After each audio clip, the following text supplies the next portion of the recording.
I call the Charlottesville meeting, City Council meeting back into order. Madam Vice Mayor, will you read us out of closed session? I will as soon as it loads. Hold, please.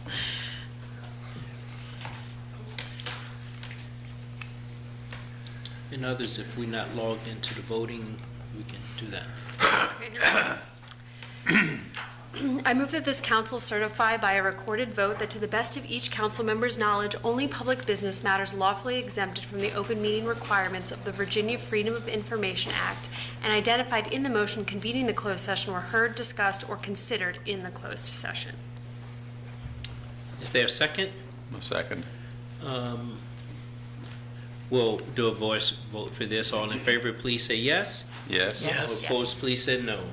Motion passes 5-0. Before we begin, we'll have a moment of silence.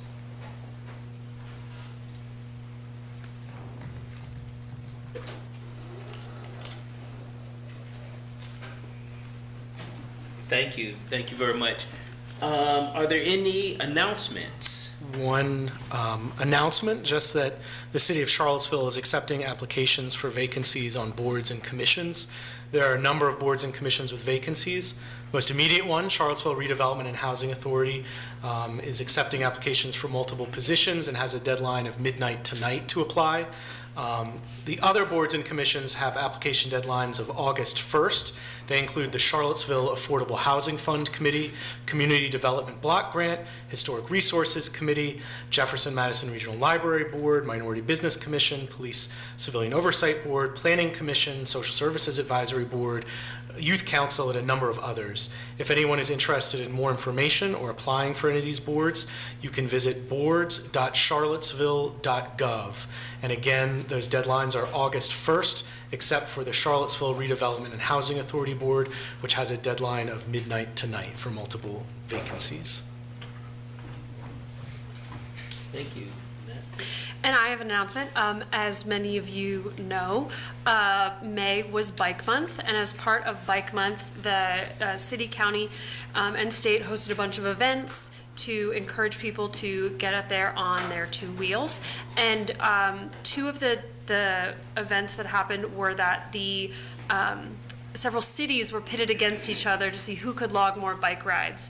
And I am pleased to, and this was put on by the DRPT, I'm pleased to announce that the city of Charlottesville has won that challenge, beating Richmond, Roanoke, and Virginia Beach as the top four. We have almost double of the Virginia Beach trips, and we went back and forth with Richmond several times, so I'm really pleased that our community showed up and was able to pull ahead in the end. Just because Bike Month is over, it does not mean that biking is over, so please keep going out there and please keep logging your bike rides with the Connecting VA app so that our transportation professionals can continue to collect data on bike usage. The other thing is this, number one, was the Bike Month Business Challenge winner, which is the Company to Company Challenge, and the city of Charlottesville has won that. So hooray to staff for logging in their bike rides. You're walking and rolling. We had 237 logged bike trips. I'm sure there were some more. So really awesome to get official recognition and to show the biking energy out in our community. So thanks for everyone for participating, and again, keep riding. Thank you. I did want to announce a couple of things. One, the dedication of Mel's Way that went on Saturday. Councilor Snook and I were there, and we read the proclamation. Again, it was a wonderful event. A lot of people came out. His family came out. So now if you go on Main Street in that area between 7th and 8th Street, you'll see it. It's known as Mel's Way. We did lose another icon in our community, Dr. Florence Bryant. She was 104 years old, and she was amazing. She, I think she was with her family in Richmond, but when I first got here in this community, her daughter worked with my father, and I needed a place to stay, so I was able to stay with her at her house by Charlottesville High School when I first got into this community. Just very welcoming and just a great place to start my career, my life here in the greater Charlottesville area. So I think the funeral is tomorrow. Funeral is Wednesday. Wednesday, yes. Viewing. Yes. So, anyway, hold her and the family in your prayers. She lived a wonderful, long life. Mayor, one thing that the obituary does not, the obituary alludes to, but does not actually mention, it alludes to the fact that she was a published author. She wrote a book when she was in her 70s entitled Memoirs of a Country Girl. And it is about her growing up in this area now, obviously 100 years ago, but it has a lot of interesting memories that if you are at all interested in the way things used to be, Florence knew it. I think she was assistant principal at Charlottesville High School as well, many years ago. Any other announcements? As someone on the same lines, the date and time for the Eddie Harris Senior Park Bench dedication ceremony has been set for Friday, July 31st at 10 a.m. at Washington Park. So put that in your calendars now, and I'm sure we'll announce it a couple more times before then. Thank you. There are no other announcements. We're now at, I believe, the first opportunity for Community Matters. There's 16 slots, only 2 people pre-registered, so opportunity for 14 others. The first speaker is Laura Segani. Segani, I'm sorry. Thank you.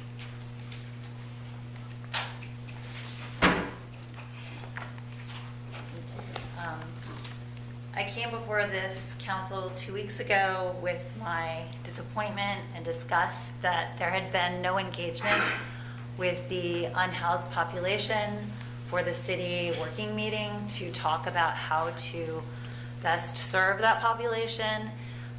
In the 2 weeks since that time, the only engagement, quote unquote, that the unhoused population has received, to my knowledge, as someone who works with them regularly, is police. More and more police harassment, more and more police surveillance. And we've seen this playbook happen again and again in our community. I was there helping unhoused people when they were being evicted from Market Street Park, where they had access to resources. I was there last summer when people were being evicted from Free Bridge, where they had shelter under the bridge and were forced out into the elements using the same kinds of excuses that are being now used to, again, pressure camping people to leave. And the problem is the city has provided no other options for them and no resources. These people, like all of us, need resources, not harassment. And resources were discussed at that city meeting. I don't think all the resources that should have been on the table were discussed, but even those resources that were discussed, that were immediately actionable, and that meeting at this point was 3-4 weeks ago, that planning meeting, I've seen no action on this. There are no porta potties, even though a local business owner at that working meeting offered to help manage that situation for you. We have community members stepping up, trying to provide the resource gaps that you all have been unwilling or unable to fill. And I have the chief of police coming down to campers and telling them that they are, quote, too comfortable. That's disgusting.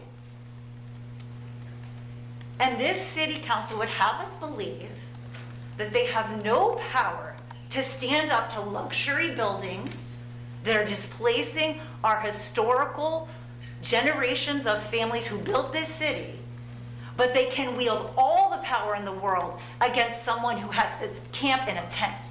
They have all the power in the world to say where a tent can be erected, but have no power to say that these luxury buildings that are erasing our community and eroding our resources, they have no power against that. I don't think that makes you leaders. I think that makes you capitulators with bullies. This needs to be addressed now. This is all the same battle.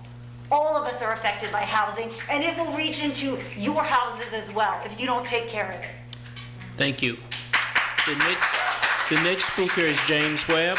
James Webb. Good evening. I'm not James Webb, I'm Allison Webb, and I'm reading my husband's Okay. statement. Jim is here representing Love Thy Neighbor, the Love Thy Neighbor Coalition. We live at 1880 River Inn Lane in Albemarle County.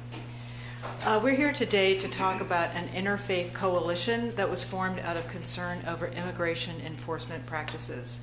Last summer, a working group at Charlottesville Friends Meeting, also known as Quakers, organized a gathering on faith and immigration at Northside Library. A call went out to faith leaders and faith communities, Christians, Muslims, Jewish, Buddhist, and Baha'i in the greater Charlottesville area, and about 130 people from an array of religious congregations and other people of conscience gathered to discuss ways that we could support our immigrant neighbors. Over the past 10 months, Love Thy Neighbor has organized educational sessions and film screenings at churches to raise awareness of the fearful and inhumane conditions that our neighbors face. We have convened an interfaith gathering on the downtown mall, attended by hundreds, to show support for our immigrant neighbors. Toward this end, the Love Thy Neighbor Working Group promulgated the following statement on immigration enforcement. We, as members of faith communities and people of conscience, are guided by moral values to support the family and to show compassion to the stranger. We condemn the enforcement of policies that shatter immigrant families when neither parents nor children have been charged with violent crimes. We condemn detention without informing family members of the whereabouts of their loved ones or permitting communication and visitation. We call upon you, our elected leaders and fellow citizens, to ensure that immigrant families remain together and are treated with fairness and humanity. This statement on immigration enforcement has been endorsed by faith communities, including the Charlottesville Friends Meeting, Sojourners United Church of Christ, Grace Church Red Hill, Tabor Presbyterian, and Westminster Presbyterian. It has been signed by hundreds of individuals in the Charlottesville area. We appreciate the Council's resolution condemning harmful immigration enforcement practices earlier, and we call upon you to continue to do everything within your powers to keep immigrant families safe and to assure that all immigrants are treated with fairness and humanity. Our moral obligations to each other demand no less. Thank you. Who else would like to speak? Alicia, then. Good evening. Excuse me. Good evening. My name is Alicia Lenahan. I live in the county. You overrode the decision by the Board of Architectural Review. You're allowing the Fifeville project to go forward over the sustained objections by and to the detriment of the residents of the neighborhood. If history is a guide, you will allow UVA to systematically erase Fifeville, so, like Gospel Hill, in a few years, it will be gone. The city built West Haven in a hole so it wouldn't be visible from West Main Street. If history is a guide, you'll allow the LB Collective project to shove it even further out of sight over the sustained objections by the residents of 10th and Page and to their detriment. We are talking about 2 luxury apartment buildings that will be marketed to students. And because developers aggressively manipulate the half-mile boundary, they are not required to include any affordable units, and they pay vastly reduced fees. They gladly pay to buy out 100% of their affordable obligations, ensuring their buildings remain entirely occupied by high-rent tenants. Neither project will alleviate the affordable housing crisis nor contribute to a more economically diverse city. For both those projects, the reduced fees add up to $10 million. With that investment, you could intentionally create affordable housing. The repeated displacement of Black residents, of poor residents, did not and is not happening by accident. It is happening through public decisions, public neglect, and public willingness to call harm by other names: urban renewal, market rate supply, urban density. Interestingly, your approach also aligns with elements of the Trump administration's housing policy. which focuses on privatization and deregulation, choking off economically diverse housing opportunities.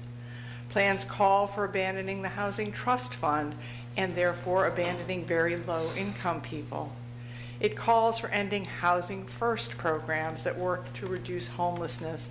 And of course, it will discriminate against non-citizens, including their mixed status families in federally assisted housing. Voters will remember. They'll remember the $10 million. They will remember your utter disregard and disrespect for the residents and community members who have named the harm of these meetings for the last year. Ma'am?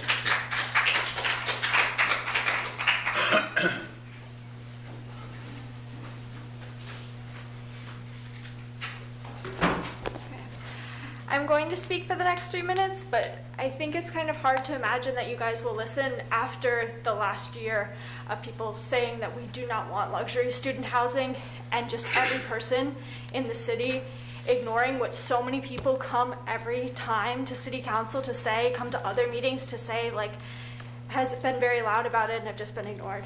But what I want to say is in regards to the Free Bridge encampment, I was at that meeting a couple weeks ago that was closed comment where, like, you guys talked about trying to get people off of the area that they're staying regardless of how they feel about it. And I wanted to point out that the reason there are so many people there is because the city is making everyone be there. People are getting pushed off of everywhere else in the city. And I can tell that the city councilors don't understand that when they say things like, oh, what if people just stayed at the Holiday Drive location, as if it shows that they don't know that people aren't being run off of that location. People are being run off of everywhere, and that's how we end up with so many people concentrated, and the issues that come with a bunch of people really concentrated in one spot that maybe don't even really want to live together but are forced that by the over-policing around the rest of the city. It's also caused by over-policing because our police, like, people who live on the streets are arrested at much higher rates for things that people in houses do too, and that makes it a lot harder to get a job, and it makes it a lot harder to get housing. And so, like, this problem is built by over-policing, and the simplest solution to it is to stop the over-policing. People will naturally spread out, and you won't have this, like, all the issues that come with everyone being there. Like, you don't need to force people to leave. You need to stop forcing people to come to that area. And I also want to say in terms of, sorry. Like, also on the same line of, like, our over-policing, people are arrested and getting charged with things like very petty drug possession, like for having small amounts of residue, things that people in houses do. People are getting charged with trespassing. I talked to somebody the other day in the jail who's in for trespassing right now, and I told them about what's going on, and they're like, but that's my home. And I'm like, yeah, that is your home, and that's what city council is trying to, like, force people to not have their homes, despite not having anywhere they want them to be.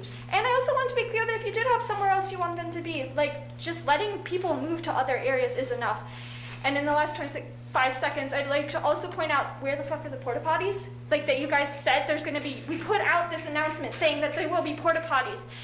And then nothing's happened. It seems like you guys asked Cosner's said no, and then you never asked anywhere else. You didn't look into any of the other parking lots in that area. And at this point, on the field side, where there's also lots of people by Zero East High, and Ravenna River Company says, we will help you do this. We really want this to happen really bad for our business too. It would take nothing. Thank you. Anyone over here like to speak?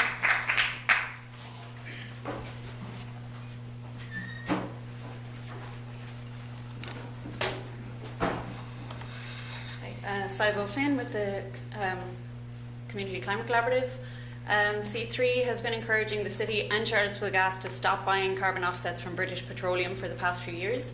I did some more research into the specific projects that we funded over the past year. They're even worse than I thought. After we shared our concerns with City Council and utility staff, and you all agreed we should not renew a 5-year contract with BP, we also strongly admonish you not to go ahead with a 1-year contract either. Here's what British Petroleum funded last year with Charlottesville Gas ratepayers' money. Operations of a wind farm in Argentina owned by a massive energy corporation called YPF, which is focused on, quote, accelerating oil production in Vaca Muerta, bringing the Argentina LNG project to life. The wind farm is directly connected to YPF's Manantiales oil fields. It powers that oil production expansion. We paid for a photovoltaic project, solar, in India, which in a July 2025 report by the international nonprofit Corporate Accountability received the lowest possible score in the report for actual carbon removal. That report also found that the Vera registry, which is responsible for most of the projects we're funding, contains the highest proportion of problematic credits worldwide. We're funding improved forest management at Hiawatha Sportsman's Club in the Olympic Peninsula. In the Upper Peninsula, in the UP, what's the word it is? Michigan. It's a 35,000 acre members only game grounds for hunting, fishing, and whatever happens in a country club. It is continuously member owned for 100 years. It boasts of being the largest private land holding in the eastern US. We're purchasing more energy efficient cook stoves for rural households in Vietnam with the object of reducing use for firewood. These projects cannot be audited. There are known to be many duplications of these credits. Cook stove credits were found by a 2023 UC Berkeley study published in Nature to be massively overestimated, up to 9.2 times above what the study found as the real numbers. In the Dominican Republic, heat from gas power generation is being captured to generate steam, but of course, instead of reducing the amount of fossil fuels being burned, the project description itself on Vera's registry says the total capacity of the plant will increase almost by half from the additional steam generated energy. These credits were awarded on the theory that the extra energy from the plant offsets energy from oil used on the national grid. In reality, energy use in the Dominican Republic because of climate change reached an all-time high during the summer of 2025. Demand outstripped supply. The President announced an urgent need to produce more energy. These credits are not valid. Both Charlottesville Gas and the city are operating in good faith with the efforts to offset the utilities emissions, but while offsets are a true quagmire, it seems this is very not likely what Charlottesville Gas customers have in mind when they check a survey box asking whether they support the purchase of carbon credits to offset utility emissions. Charlottesville must not sign a new contract with BP, not for another year, not for another dollar. Thank you. Anyone in the center here like to speak? Ms. Giles?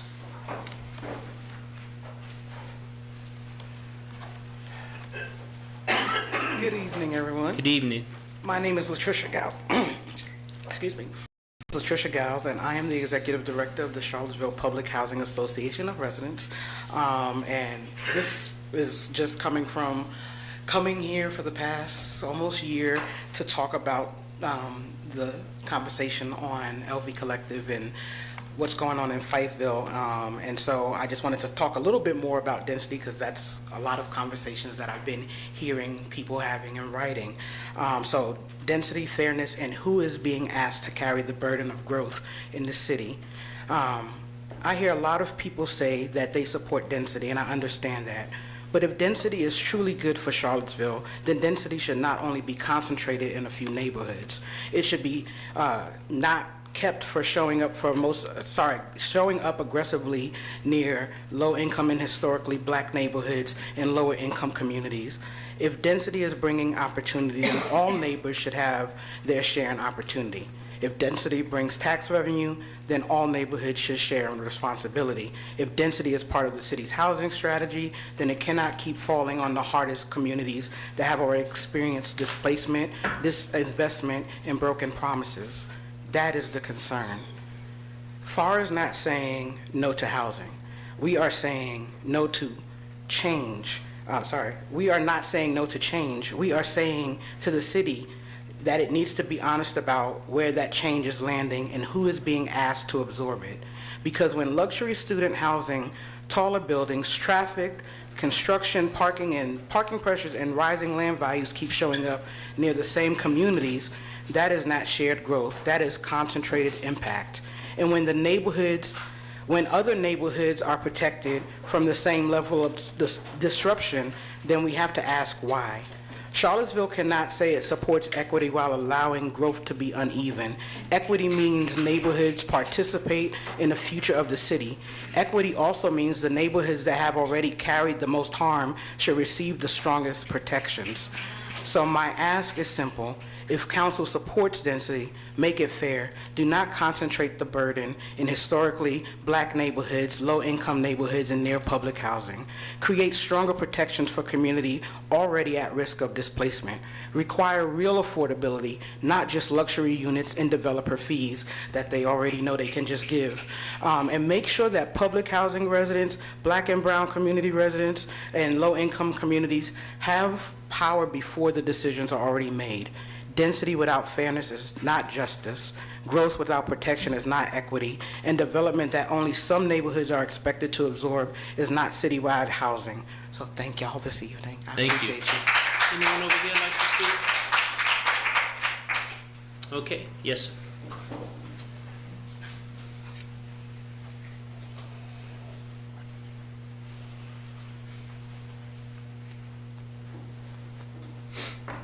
Please state your name and residence, please.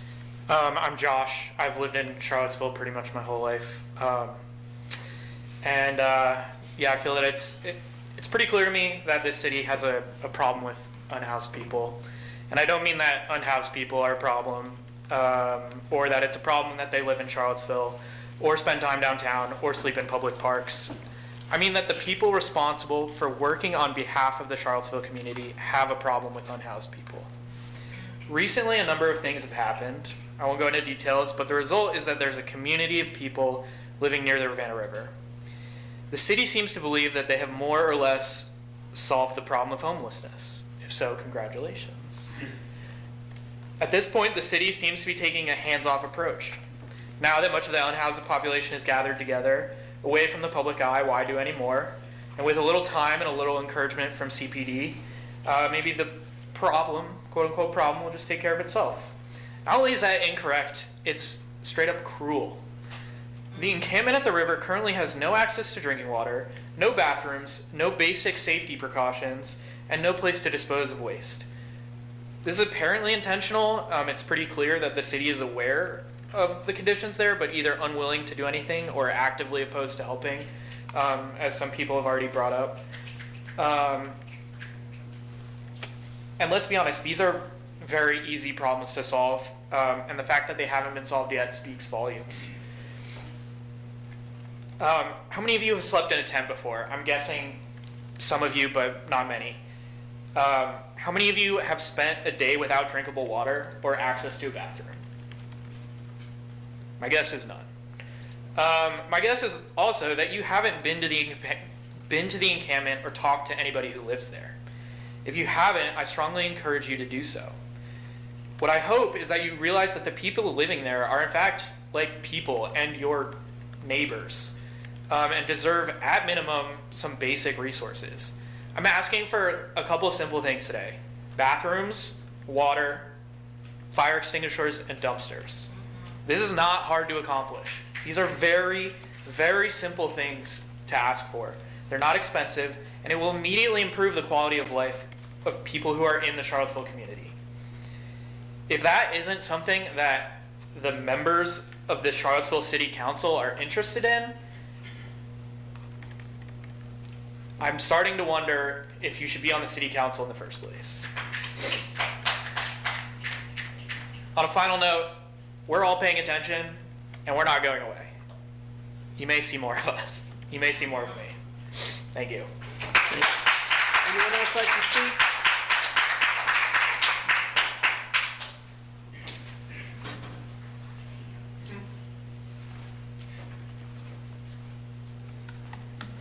My name is Emily Kingsley. I live in Charlottesville, and I am also here to talk about our town's housing crisis and the current lack of support and resources being given to unhoused folks, in particular at the Rivanna encampments. And I first want to acknowledge the unspoken truth that seeing unhoused people in our town makes a lot of people in Charlottesville uncomfortable, probably because it forces us to confront how truly unequal this city is. And instead of catering to the comfort of joggers on the Rivanna Trail, what we really should be doing is realizing that we should be really uncomfortable. We should be uncomfortable because of the systems that have gotten us here. And we should be uncomfortable with the fact that anyone does not have safe and secure housing in a town this filthy rich. We change these systems, and we can change these systems by working with our unhoused neighbors and not against them, not by over-policing them. By listening to them, believing them, and honoring their stories and lives and dignity. And as others have said, there are things that City Council could do right now, not to solve the bigger system problems, but to tangibly improve the lives of folks at Freebridge, who right now, this is their home. Porta potties, dumpsters to dispose of waste, fire extinguishers, safe drinking water, and ice and coolers. And right now, there are just folks in Charlottesville who are helping these people get those supplies, when really the city could be taking a much bigger role to support them. And there are people who probably don't want the city to do that because those things would make living in the encampments more tolerable. And they're hoping that if it gets bad enough, those people will just leave and kind of disappear. But pushing people who are already in a vulnerable situation further to the margins is, one, unconscionable, and two, it will also never work. Our unhoused neighbors are our neighbors, and we will never stop fighting with them. We will not stand by while our neighbors are displaced or harassed, threatened, or intimidated. We will build the world that we want, one step at a time, and our ask, our invite, is to build it with us. Thank you. Thank you. Anyone else like to speak?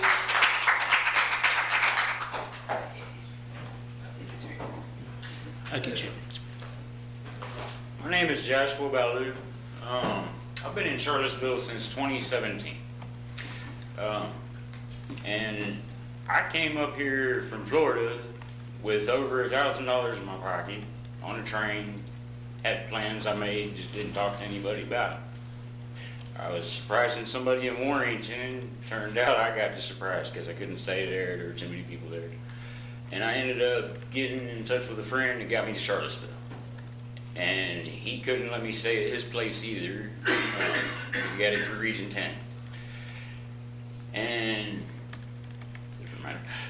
The point is since that time, I've never had my name on a deed of a house. Never needed to, never wanted to, really. Other than the amenities. Like they said, if you got water, food, stuff like that, the rest of this country was free. And the Constitution was put in place for that fact.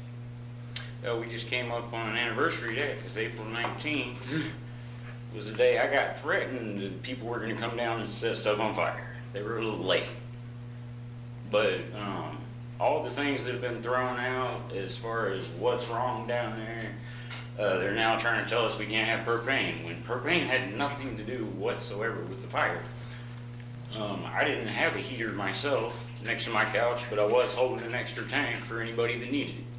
And it took me sitting there running down to the river with a bucket of water, dumping it on that propane tank so it wouldn't blow up until the fire department got there. And whatever their timing is, they are lying, because we sat there for over 30 minutes and I had 4 different people running back and forth trying to put this fire out.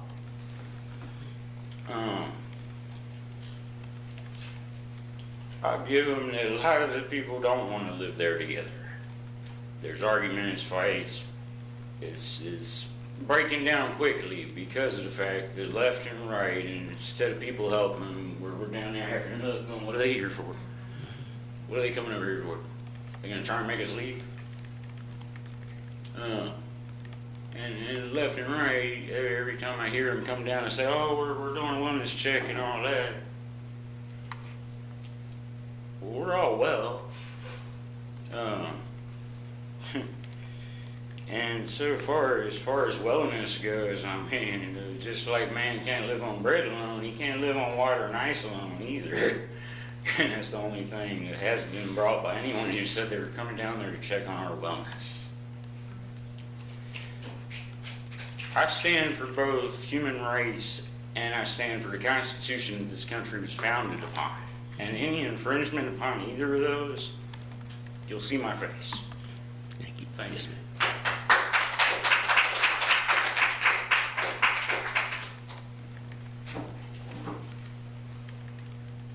Hi, my name is Maria. I am a resident and taxpayer of the city of Charlottesville.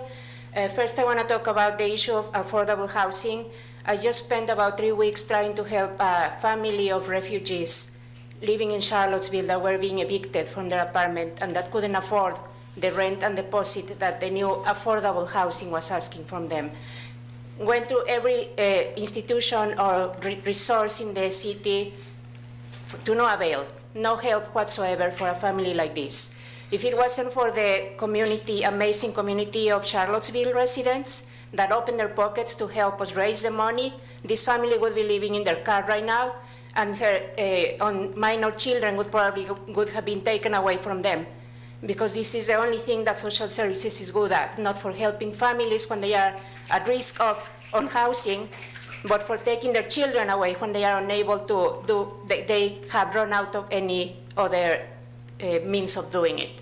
And I also want to talk about what happens when people are living in tents. We all think that they are all losers, that they just didn't know, they don't work, they are all, just see the reality of the city. If the housing prices continue to rise so much, we're going to see more and more people living in the streets. You see what is happening in LA right now, what is happening in major cities. You are not doing anything to really help affordable housing in this city. I think what people living in tents right now, what they really deserve is a dignified situation of living, like a dignified housing. And we're not even asking for that right now. We're just asking for conditions of safety and health. When they were moved out of the bridge, it was supposedly because of safety and health concerns. Safety and health concerns for who? For the people that go walk by the bridge and they don't like to see them there?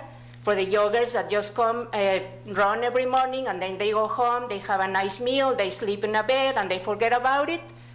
But they are worried about the safety and health of our city? And who is worrying about the safety and health of the people living in the encampments? Why is it so hard to ask for the minimum, porta potties, enough places for shelter and for heating during the winter and cooling during the summer? That is all that we're asking for. Thank you. Thank you. Anyone else like to speak? There'll be another opportunity at the end. Thank you all so much.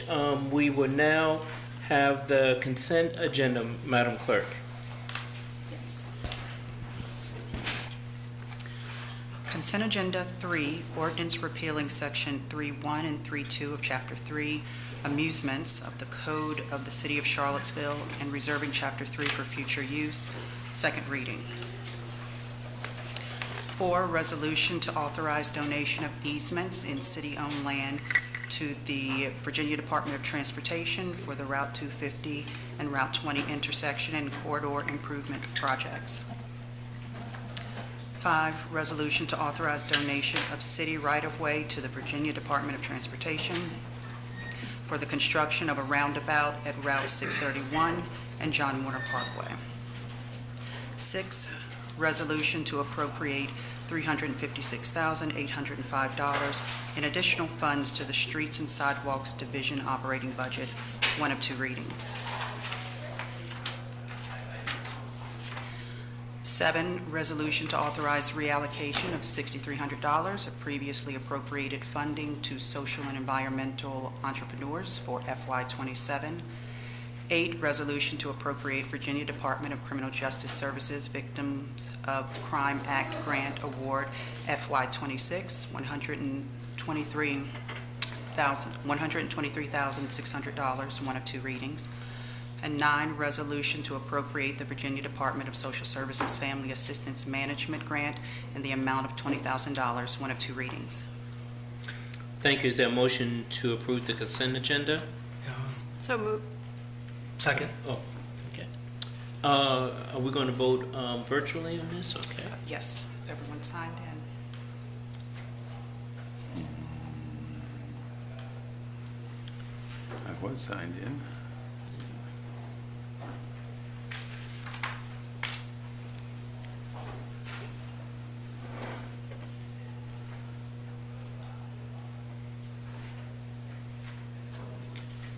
So if you're a yes. I'm not sure how, I'm a yes. I'm not Yes. sure how to get Gotcha. back to the page that I was on a minute ago. So if you could get him as a yes, motion passes 5-0 for the consent agenda. We're now at the city manager's report. Mr. Sanders.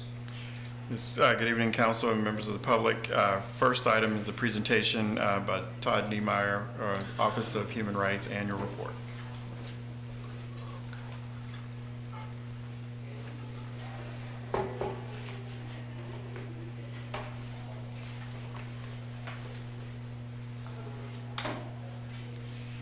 Good evening, Mayor Wade, Vice Mayor Oshrin, councilors, Good evening. Clerk Robinson, City Manager Sanders. Thank you for having us tonight. My name is Todd Niemeyer. I'm the Director of the Human Rights Commission. I'm here with Heather Roberson-Gasson, the current Chair of the Human Rights Commission. And appreciate the opportunity to give you a brief report about the work done by both the Commission and the office in 2025. I feel like you probably saw the annual report in full in your agenda packet. We're not going to go over all that data tonight. This evening, I'm going to try to provide a brief summary of the structure of the Human Rights Division, a review of our key roles and responsibilities under the ordinance, and a deeper look at the connections between the Commission, the office, and the community and why those connections are important. At the end of the presentation, Heather and I will be here to answer any questions that you may have about either the report or the presentation. Let's make sure I get the button Thank right you. here. All right. Okay. So I'll begin with a quick overview of the structure of the Human Rights Division, which is part of the City Manager's office. The division was created by the Charlottesville Human Rights Ordinance, which was adopted by Council in 2013. It includes the Commission and the office, and we work together in tandem to address human and civil rights issues within the jurisdiction of the city.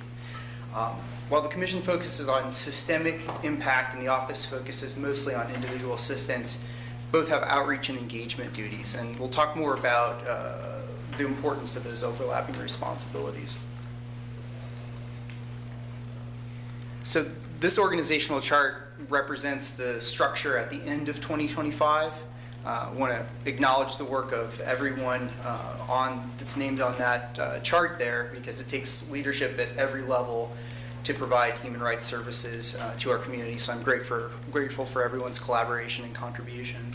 There's a few things that I want to note that have changed up there. In July 2025, we created the Policy and Impact Analyst position.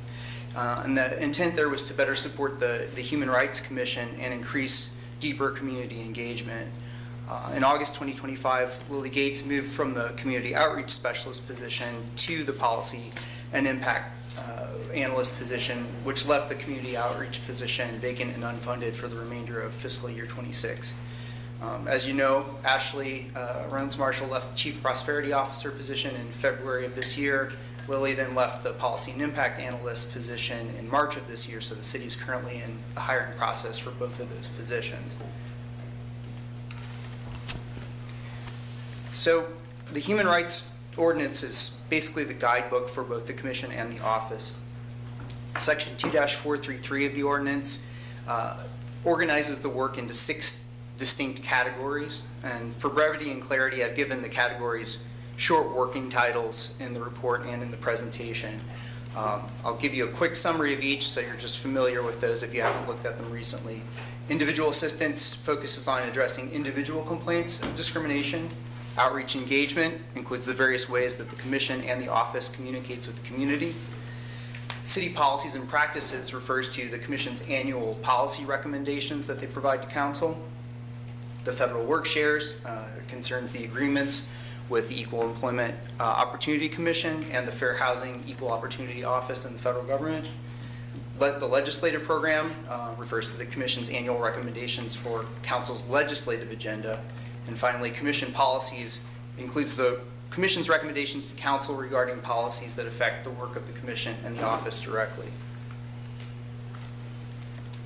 So I want to shift to talking about connections between the Commission and the office and the community by first looking at the issues we're trying to address and how they're related. So this diagram, which I've labeled the continuum of harm, shows the relationship between individual discrimination and systemic discrimination.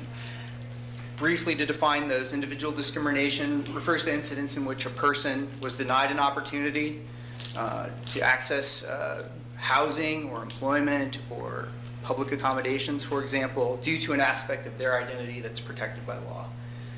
Systemic discrimination refers to the institutionalized policies and practices that, whether intentional or not, undermine people's access to opportunities, again, due to an aspect of their identity protected by law. In the report, I use housing discrimination on the basis of source of funds to illustrate the connection between individual and systemic discrimination. In brief, source of funds was added to a protected class to the Virginia Fair Housing Law in 2020 and to our local ordinance in 21. And that protection was intended to ensure that people with housing vouchers would have greater access to available housing. This change in law addressed the systemic gap in fair housing protections that had previously resulted in exclusionary practices, and it now allows us to enforce that law at a local level. The challenge is that even when we disrupt the continuum of harm in one area, it can continue to emerge in another area, which is why consistent community engagement and outreach is important. And so, as you see in this diagram, the Commission tries to address discrimination through policy and practice recommendations at the systemic level. Office tries to address the individual discrimination by processing individual complaints of discrimination. There's an overlap in those duties in the sense that the office provides administrative support to the Commission as it works on systemic impact, and the Commission supports the office as a public hearing and appellate body for individual complaints. But more importantly, we overlap in our relationship with the community. And that's where I come to community outreach and engagement, because both the office and the Commission depend on community outreach and engagement to ensure that we're meeting the needs of the community. And when I refer to outreach and engagement, I'm using outreach to mean communication that comes from us to the community about our services, how to find us, what we do. Engagement, I'm talking about that dialogue, that interplay, that two-way communication where we're receiving feedback from the community, information from the community about their needs that shapes the way we provide services. Outreach and engagement are essential. If we're unsuccessfully communicating with the community, then we're less successful at breaking the cycle of discrimination. Without outreach, community isn't fully aware of the services we provide. Without engagement, our knowledge of community issues is incomplete, and therefore the result is that our services may not fully address community needs. I want to turn the focus back to the structure of the Human Rights Division for a moment. And another way to look at the work of both the office and the Commission is as a linear spectrum, which I have drawn for you here. On the end of one end of the spectrum, you have individual assistance, on the other, systemic impact, and uniting the two is community outreach and engagement. And because it's an annual report, I have to include some numbers. So I tried to give you some data there that shows how we are addressing our services and what data we're collecting across that spectrum of work. And those are just some of the examples. There's many more in the report itself. In addition to that, the spectrum concept can also be used to show you how the roles of staff and commissioners generally align with the 6 categories of responsibilities in the ordinance that I showed you earlier, but as well as across this generalized spectrum of work. And so you can see where on the far end there, for example, the intake specialist and investigator are focused on individual assistance, whereas policy and impact analyst, Human Rights Commission, they're focused on systemic impact. Director and outreach are somewhere in the middle there. But in practice, the alignment is a little bit more nuanced than that. And so these gradient bars that I put below each role there are trying to show that every role touches the spectrum of work in all parts in some fashion. If you take that a step further, it also gives you the sense that each one of those roles is interrelated. And there's a supportive and impact role that happens between each of those positions that you see up there. And so it's important because when we have vacancies or gaps in any of the commission or on staff, we have decreased efficiency and effectiveness when we provide services to the community. So why does this matter? Decreased efficiency and effectiveness of service provision matters because behind every number on this chart here, there's a person with a story. Each of those stories represents a moment in somebody's life where they felt their ability to thrive was limited because of an aspect of their identity or how someone else perceived their identity. And so just like providing transportation or fixing potholes or making sure that people can live safely in their neighborhoods, the work of addressing individual and systemic discrimination is ongoing. Things are always happening. The work is ever evolving, and some of the situations we face by people who come to the office are familiar, or people who come to the commission are familiar. But more often, they're surprisingly unique and complex. And so I think that tells us that we're a community of diverse human beings, all striving to live our best lives, but we bump into the consequences of misunderstanding, miscommunication, and frankly, fear. And sometimes the commission and the office are able to help conflicting parties listen to one another, expand their perspectives, find resolutions, but sometimes we fail. And we learn that our own systems have shortcomings that we may need to address by engaging more deeply with the community, making policy and practice changes, or even acknowledging when sometimes resolutions beyond our reach. But our ability to succeed with both individual assistance and systemic impact hinges on our ability to engage in consistent two-way communication with the community. And this is an area in which we have room for growth and improvement and a need for support. So in the meantime, the dedicated community members who volunteer on the commission and our committed employees who come into the office day after day, we'll keep trying and keep listening and keep doing the work, because when we succeed, we help the community take one more step towards being a place where everyone thrives. So we're here for your questions if you have any. Thank you. Thank you. I'll start with you, Jen. Thank you. Is it Heather? Yes.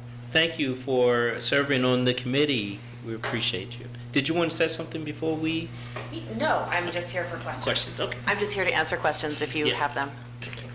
Jen. Thank you. What is the biggest community issue you've discovered during engagement in 2025? What we do on the Human Rights Commission is we choose an area of focus every year, and that's because there are 9 of us. We're all volunteers. We can't solve every problem. So we choose a focus based on previous experience. In 2025, it was housing access and stability across protected classes and economic status. This year, we have broadened it a bit to make it economic stability across protected classes. The reason for that is just that what we've discovered when we talk to our stakeholders and service providers in Charlottesville, that providing housing isn't enough to kind of crack the kind of inequality, the income inequality and wealth inequality that we have here. So we wanted to kind of broaden the scope. Yeah. Great, thank you. Lloyd? I have no questions. Can you talk a little bit more about what you just said about the project, the study, the results, and what you found needed expanding? Yes. So we're just beginning our outreach to stakeholders and service providers. So last year we met with 9. I can give you the list. I decided I would bring it with me just in case. We met with, would you like to hear this? Sure. Okay. We met with the Virginia Poverty Law Center, Piedmont Housing Authority, Public Housing Association of Residents, Blue Ridge Area Coalition for the Homeless, Legal Aid Justice Center, Housing Opportunities Made Equal, International Neighbors, Seaville Tulips, and Sinbareras. I feel like there was another group in there, but I'm not sure. Okay. I think that might be right. So so what we do is we have usually a large meeting where a number of stakeholders will come and speak. That could be a little bit more collaborative. They can play off of each other a bit. We also meet with our state representatives. Obviously, we don't lobby the state representatives. We might find out about what kind of legislation could come up at the state level, where there might be some movements that could impact our areas of interest. But then we bring those recommendations back to you, not directly to the state, because that's not in our purview. So this year, I think that we'll probably touch base with many of those stakeholders, and we'll add a few more. PACHAM, I think we'll probably talk to PACHAM. I think we'll talk to Salvation Army, NAACP Housing Committee. Just, we've got a long list. Yeah, so, but the reason for broadening, do you want me to speak to that? Yeah, thank you. We just, everyone says, when you ask them, what do you need? The first thing is always housing. It's just always housing. But there are other things on the list, like, oh gosh, we have all of these people that we'd like to help, and they have vouchers for daycare, and they're eligible for supported daycare, but the vouchers have a time limit, like how long that voucher will stay good, and there aren't enough daycares to serve for them to get a spot before the voucher expires. So you just hear all kinds of stories like this, and if there's some way for us to have a conversation at the city level and say, okay, what is the story with these vouchers, and how does that work, and is there some way that we can help? We just want to do that. All right, great, thank you so much. Michael? Two questions. The first, I know there's been a long journey to enter into an FHAP agreement, so there's greater ability to do investigations into housing discrimination, and that happened right before there was a change in federal administration that has a very different approach to HUD. How have things been going with that, and has that proven to be a barrier that is insurmountable at this point? Yeah, I'll speak to that briefly. So if in the report, I give you a brief outline of kind of the efforts that we took this year in 25 to get to a fair housing assistance program. Well, I guess what I didn't relay to you is that when we finally got the confirmation that everything was substantially equivalent in our ordinance, and that we were under review, we finally got a denial because we protect gender identity and sexual orientation in our ordinance. And as well, I may have said this in the report, I believe I did actually, because that did happen in the fall of last year. They also said that they no longer want to work with localities, they want to work with state level agencies. So for example, we have a FAP office in the Department of Professional and Occupational Regulation. That's where our Virginia Fair Housing Office is, which doesn't really, it's not historically what they've done, because there are fair housing assistance programs all over the country. Many of them are really wondering what to do now.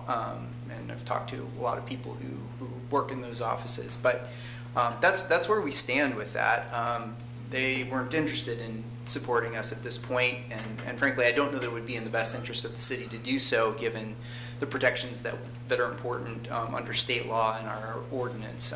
With regard to the FEPA, the Fair Employment Practices Agency, we haven't pursued that one either, because we put all our energy into pursuing the FAP for a while, but also looking at what's kind of happening in terms of the trends and protections in the EEOC. I'm not sure that is also in the best interest of the city right now to enter a work share of that type. But happy to talk about it further if you have a different thought on it. But that's kind of where we're standing with it right now, just kind of waiting and seeing. But everything's in place to do the work. It's just that we're not given that opportunity at the moment.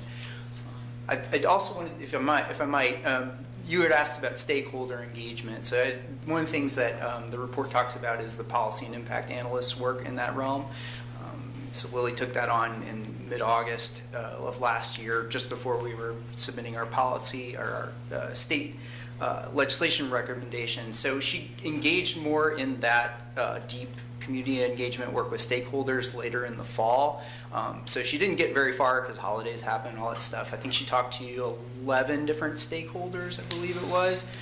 One of the things that popped up as she did a big chart of all the things that people brought up. She labeled a lot of issues. She categorized those by issue type, and the thing that popped up the most was mental health and the lack of mental health supports for people. So just to make that put that out there, because I think that was actually first over housing. It's not to say that that's a complete snapshot. That's a small number of providers. She had a list of, I think, 120 that she was going to try to touch base with over the course of another year. But anyway, just another thing to keep in mind, and we'll keep working on that when we fill that position. Great, thank you. Well, and yeah, and unfortunately, I don't think there's anything to really do except wait until there's a different federal administration, because I think clearly they just are actively against enforcement of housing and employment discrimination, and obviously want to remove protections for protection of gender and sexual identity. So it's unfortunate, and informally, you definitely hear that.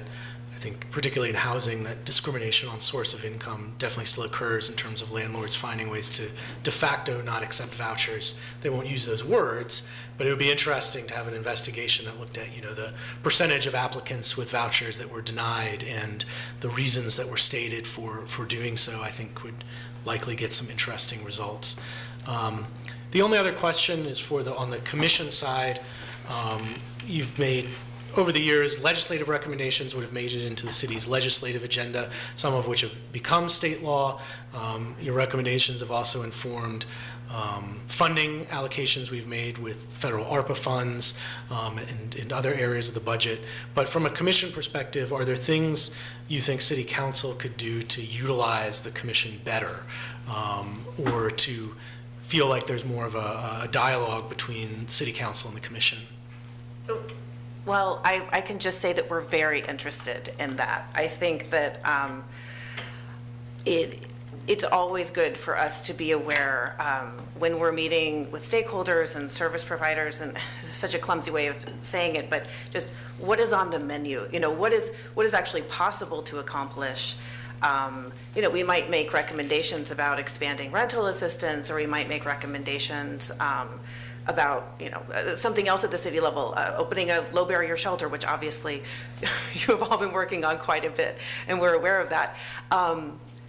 But knowing kind of where things are and how our recommendations land with you is just really wonderful for us, I think. So, to the extent that people are willing, I'll reach out and try to have some conversations about that. And if you have anything, say it now, or we can meet about it. Yeah. Yeah, and I don't have,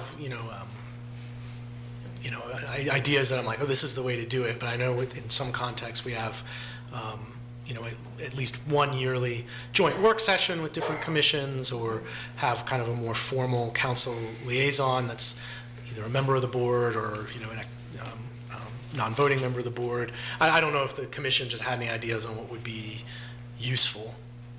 We have talked about that.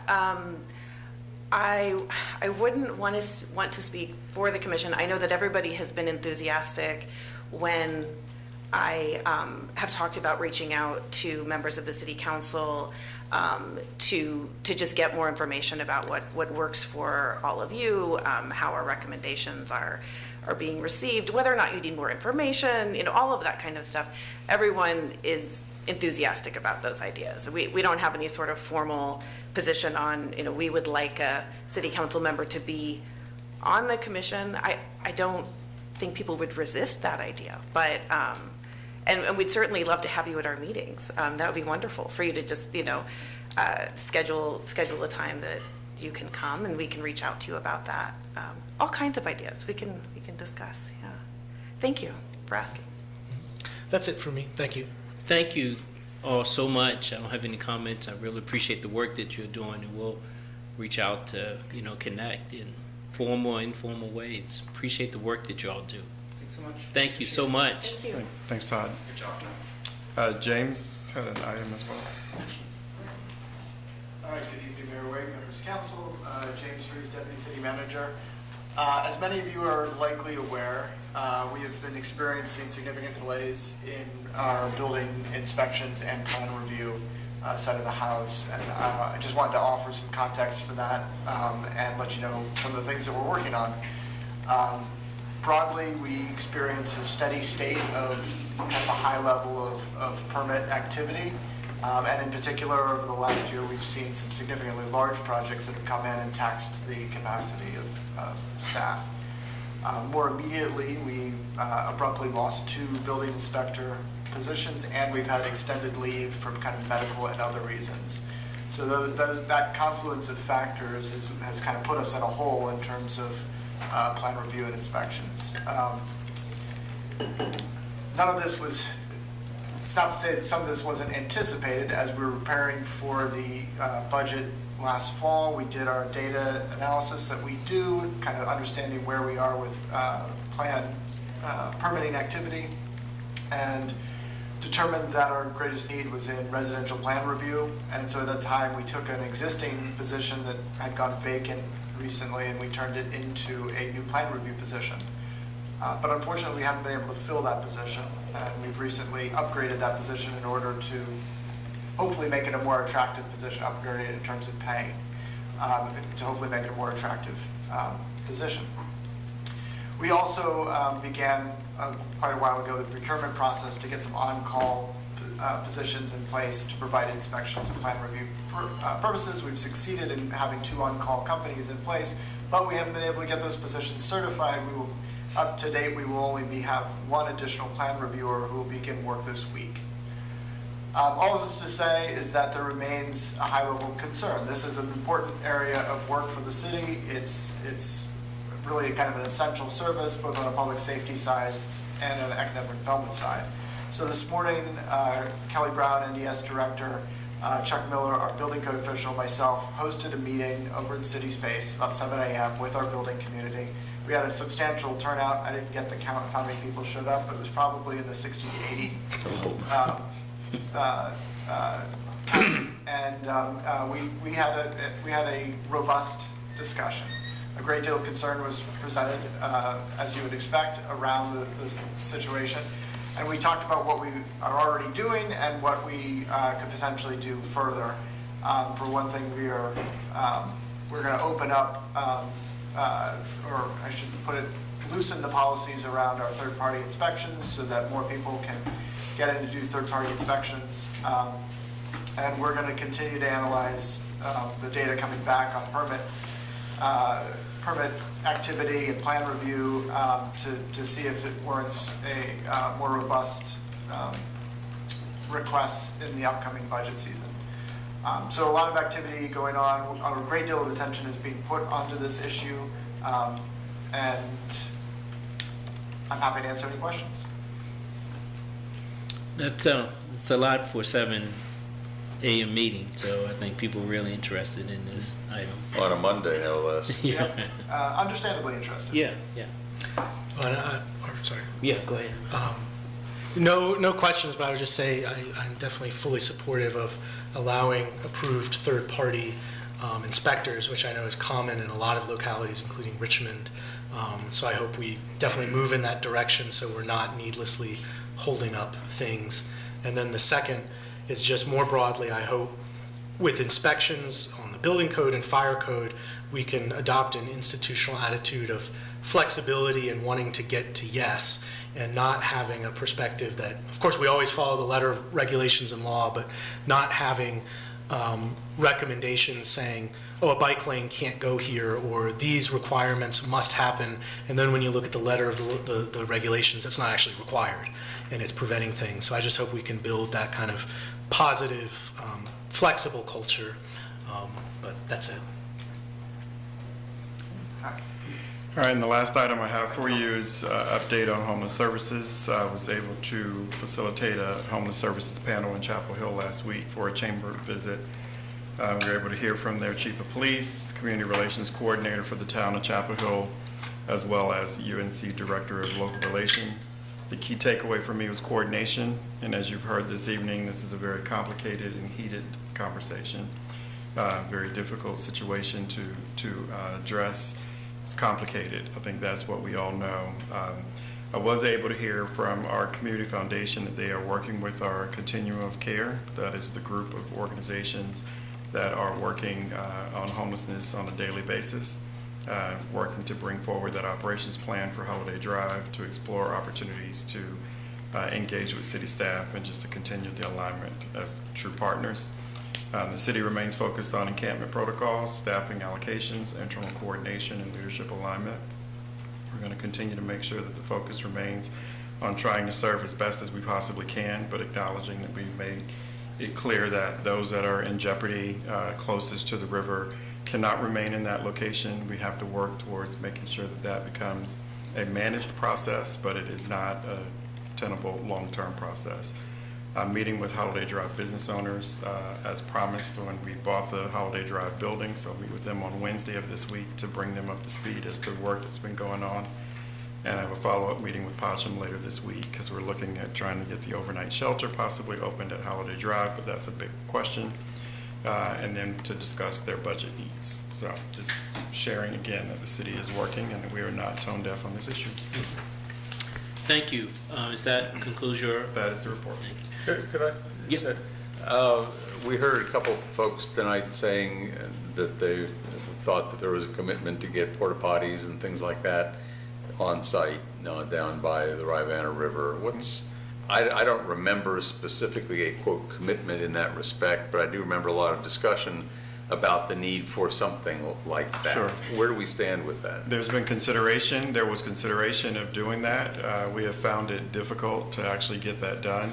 The group of folks that are assembled closest to the river, none of the adjacent property owners have permitted access. So we have been unable to get a porta potty placed and serviced, and that's the issue. Getting it on the site is one issue. Getting it serviced on a regular basis means they have to be able to access it. The reference to Cosner Brothers was the last hope that we thought we might have, and that was no. They made that decision that they did not want to support that. We are aware that the Rivanna River Company has expressed a willingness to support porta potties there, and we're looking into that right now. But again, the other requests are all things that support the notion of staying in place, and that is not the posture that we're taking. Okay. The next item on the agenda is an action item. It's a public hearing and ordinance to amend and reordain City Code Chapter 31, utility, to establish a new utility rates and service fees for gas, water, and sanitary sewer. And this is the first of two readings. Chris? Oh.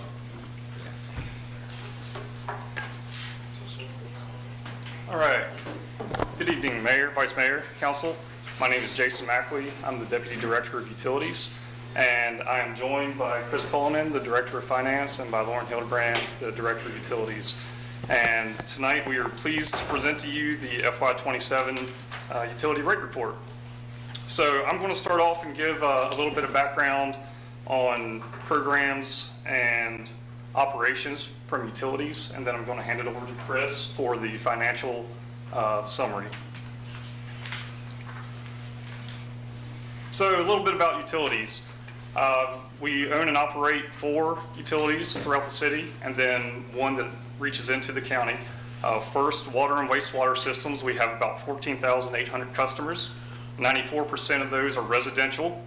And for the water system, we own and operate 179 miles of water main. And for sanitary sewer or wastewater, we own and operate 169 miles of pipeline. Next is the stormwater utility. We have 15,700 billable customers. 78% of those are residential. And then we have 125 miles of conveyance piping that is either in the right-of-way or on private property that we maintain.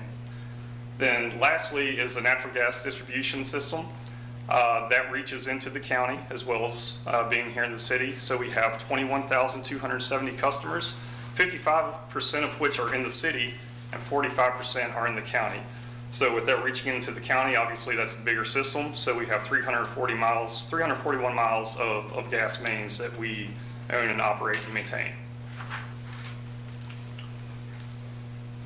So when we think about rates, we think about several things, and two of those items are reliability and water quality. One way that we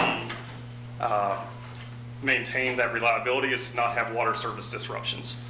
I'm sure that you all will recall in the winter of 2025, there was a pretty major water outage in Richmond where a winter storm actually caused an equipment malfunction, and several 100,000 people were out of water for 5 days. This has happened on smaller scales all around us at other localities, Greene County, Louisa, Orange, Harrisonburg, Stanton, but obviously we try to keep disruptions to a minimum or to zero. So how do we do that? We take a proactive approach to address our aging infrastructure. Every year we do a satisfaction survey, and so one of the questions that we ask is, what is the reliability of your water service? So 100% replied back and said that they rated our system as either satisfied or neutral of the reliability. So very positive numbers there. So our proactive approach is to have an aggressive capital improvement program to address aging infrastructure. I'm sure that you all knew about our Locust Avenue Phase 1 water main replacement that occurred from High Street to the 250 bridge, where we replaced about 2,100 feet of 6-inch cast iron main with 8-inch. I'm sorry? Sorry, I've got a question about that project, but I'll let you finish. Okay, all right, no problem. Thanks. So about 2,100 feet of 6-inch cast iron main with 8-inch ductile iron. So now we're getting ready to start phase 2 of that, which is from the 250 bridge to Locust Lane, which in that stretch since 2007, we've had 7 main breaks. So if we don't address that, that will just continue to get worse. That project is 3,400 feet of 6-inch cast iron main that we are upgrading to 8-inch ductile iron pipe. Another project that I'm sure that you all have heard about is our West Main Street water and gas infrastructure upgrades. We are replacing the water and the gas mains from Ridge McIntyre all the way up to the Beta Bridge. The water will go from a 10-inch cast iron main to a 12-inch ductile iron main, which will increase the reliability and capacity through that area. Phase 1 of that is beginning. That will likely start over the next month, and that's natural gas only. Those upgrades will occur in Rugby Road, University Avenue, Madison Lane, and Chancellor Street. Then once we finish that, in about 4 to 5 months, we'll figure out where phase 2 is and move through that progress. Yes? So we had folks from the neighborhood along Locust writing in about the road condition. And we got a response from our team that there has to be like a settling period before the full repaving. Can you briefly talk a little bit about that, just so if anyone's tuning in, they know what to expect? Yeah, so generally the way that works is we will finish a utility project, and Public Works will come behind us and mill and pave the whole street. Generally, you want to wait at least 1 year for any settlement to happen through the trenches, so that doesn't show back through the final asphalt. Plus, our contractor, we have a 1-year warranty with them, so we don't want to go in and mill the road, and then they come in and cut up the road again to fix settling that occurred in their trench line. So that's generally why we wait that 1-year period to mill and overlay. So it's going to be a little rough for about a year, and then it'll be settled and ready to repave by next spring. Correct, yes, and then Public Works will need to decide where that lands on their priority list to pave. They did smooth it out some. I know my scooter is on it every day. It's much better. But Yeah, they actually did a pretty nice job of going back and milling and overlaying those trench lines. Yeah. Yeah. Okay, great. Thank you so much. You're welcome. The next project that I want to highlight that you all are very well familiar with is the Central Water Line that Rivanna Water and Sewer Authority is administering. That's 5 miles of 24-inch and 30-inch water line that will connect the Observatory Water Treatment Plant with Long Street down at Pantops at Free Bridge. This project is important for the community. It improves hydraulic connectivity and efficiency through the urban water system. Phase 1 is currently underway. They are on stage 2 of phase 1. So phase 1 is from Hereford Drive at Stadium Road over to Market Street. That was a little over $47 million project that they're working on. And like I said, they're on stage 2, which stage 2 is in Jefferson Park Avenue from about Stribling down to Cleveland. So they're about 6 to 8 months into a 4-year contract here. So more to come on that as we progress through over the next couple of years. And a similar vein with that project, as it moves into the next phase, obviously the reality is it's going to be through a main thoroughfare in the heart of Fifeville, and it's going to be a lot of lengthy disruptions, as well as, you know, noise, other things, and that's just the reality of it. You know, if people have, once it moves to that, if people have complaints around noise or they have a concern, did this do something to the foundation of my house, who do they contact and what's that process? Generally, I mean, they can contact us, but they really need to contact the Ravenna Water and Sewer Authority. So if there's any questions about who they need to get in contact with, they can certainly reach out to utilities and we can point them in the right direction. But RWSA will be the main Yes. contact point. Okay, thank you. You're welcome. So staying with reliability and water quality, one of our number one priority is always the safety of our customers. So you can see on that same survey, annual survey, safety of the drinking water, 96% rated us as having satisfied or neutral on that question. And then annually we do a consumer confidence report, which we're proud to say that the quality of the drinking water meets and exceeds all regulatory requirements. That's from testing that's performed throughout the year from us and Ravenna Water and Sewer Authority. And then another item for safety is we completed our lead service line inventory in 2024. And through statistical analysis, excavation, reviewing historical records, we're proud to say that we found no evidence of lead in either the private or public water systems. So we encourage the public, our customers, if they replace their line, to get in touch with us so we can add it to our service line inventory. So I want to talk just briefly about a couple energy efficiency initiatives that we have. One very popular one is our Energy Saving Trees program. We do this to promote safe digging practices and strategic planning for energy. Since 2022, over 2 events, one in the fall and one in the spring, we've given away over 1,300 trees to city residents. Another program that we have is the free weatherization to income qualified households. So we partner up with LEAP, the Local Energy Alliance program, and offer no-cost energy efficiency upgrades to natural gas customers for income qualified homeowners and renters. So again, it's been a very good program. To date, 271 households have participated, and we've invested over $370,000 in that program. Yes, ma'am. For the tree building program, it's great to see that many trees have been given away. As you're giving them away, do you let people know how to make sure they're planting them in a safe place, and what does that process look like? We do. So in order to dig, you're supposed to call 811, right, in this utility. So we make sure that that message is clear, and then we also provide service to arborists or somebody so they can call and figure out how to maintain their tree. So not only do we make sure that they're planting it away from their utilities, but we also make sure that the tree lives. Great, thank you so much. You're welcome. Our next program to highlight here is free attic installation and self-assessment tool.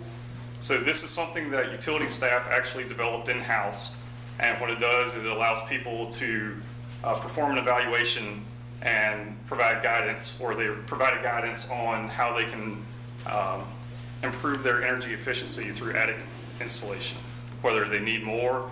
But we've had 1,000 views on the webpage, and so far 38 households have started the process. So again, that's something that we continue to hopefully see people take advantage of. And then on the right, you can see the rebate programs that we offer, the thermostat programs, the attic insulation rebate that I was just talking about with the tool, and then attic air sealing. So again, several ways that we are trying to help people be more efficient with their energy needs. And with that, I'm going to turn it over to Mr. Cullinan.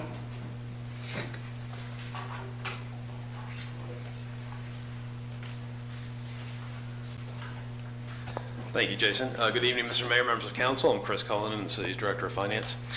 To ensure the reliable, safe, and high-quality utility services and infrastructure that Jason was highlighting requires adequate financial resources.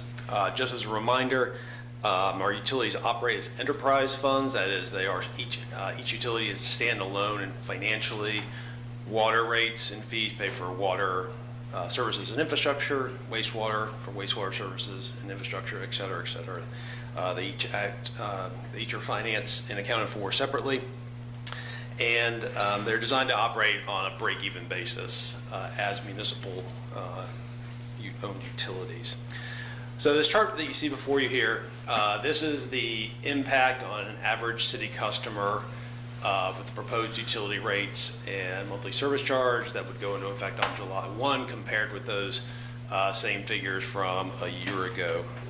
And overall, we are asking folks to pay more for these four utilities. In total, it's about just a little less than $10 per month, or $9.54. For a point of comparison, a year ago, when I was before you, we were looking at a $12.84 increase. So it's a little bit less, but nonetheless, it is. We are asking for additional funds to finance the operations and infrastructure associated with the utilities.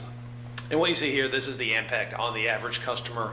The average residential customer who uses about 400 cubic feet of water per month. That's slightly less than 100 gallons per day.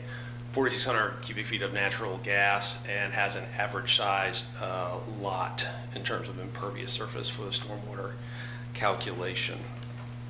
And I'm going to go to each one of these in a little bit more detail over the next few slides, starting with water. The total revenue requirement for the water utility is just a little over $23 million in the upcoming fiscal year. That's up at about $2.5 million over the current year.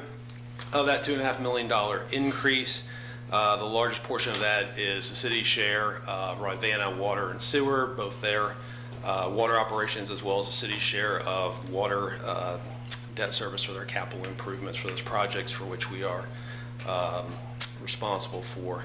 As you see there in that pie graph, the largest portion of the water bill, of a citizen's water bill, goes to Rivanna for utility supply purchases.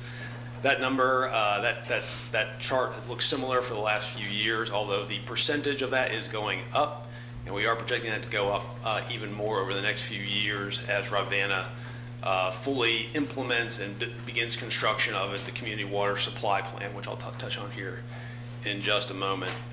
You see there on the left, as part of the customer satisfaction survey, we asked the question, rate the value of what you pay for your water service. And I think that's one of the messages we try to convey every year when we come before you, is that we don't just set rates for the purpose of setting rates. They are to provide reliable, safe, high-quality utility services and infrastructure. And so that's really what we're trying to propose, is the value proposition, that yes, you are paying for these things, but in turn, we think we're providing a good value. And so we asked this question very deliberately for each of the utilities.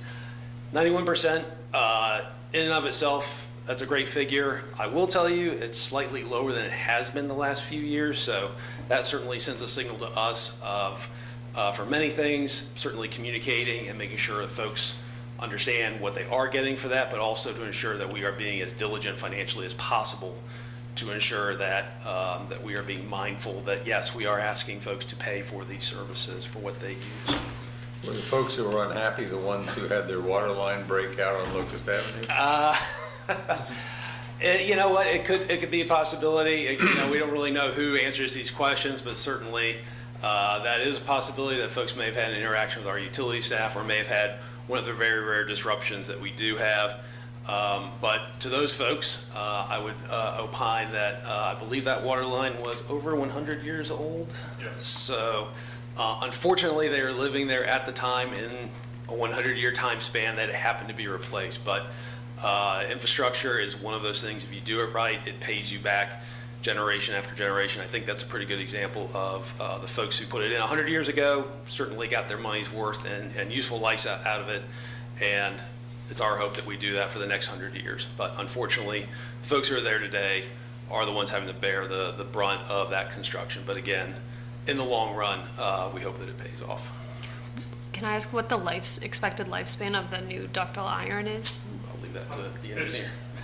It's typically, so ductile iron is typically a 50 to 100-year lifespan, but we're big probably, range. we're more on the high end of that. But it hasn't been around for 100 years, so we don't know exactly. But they say that it's 50 to 100. Okay. And is that like the industry standard? Yes. Okay, thank you.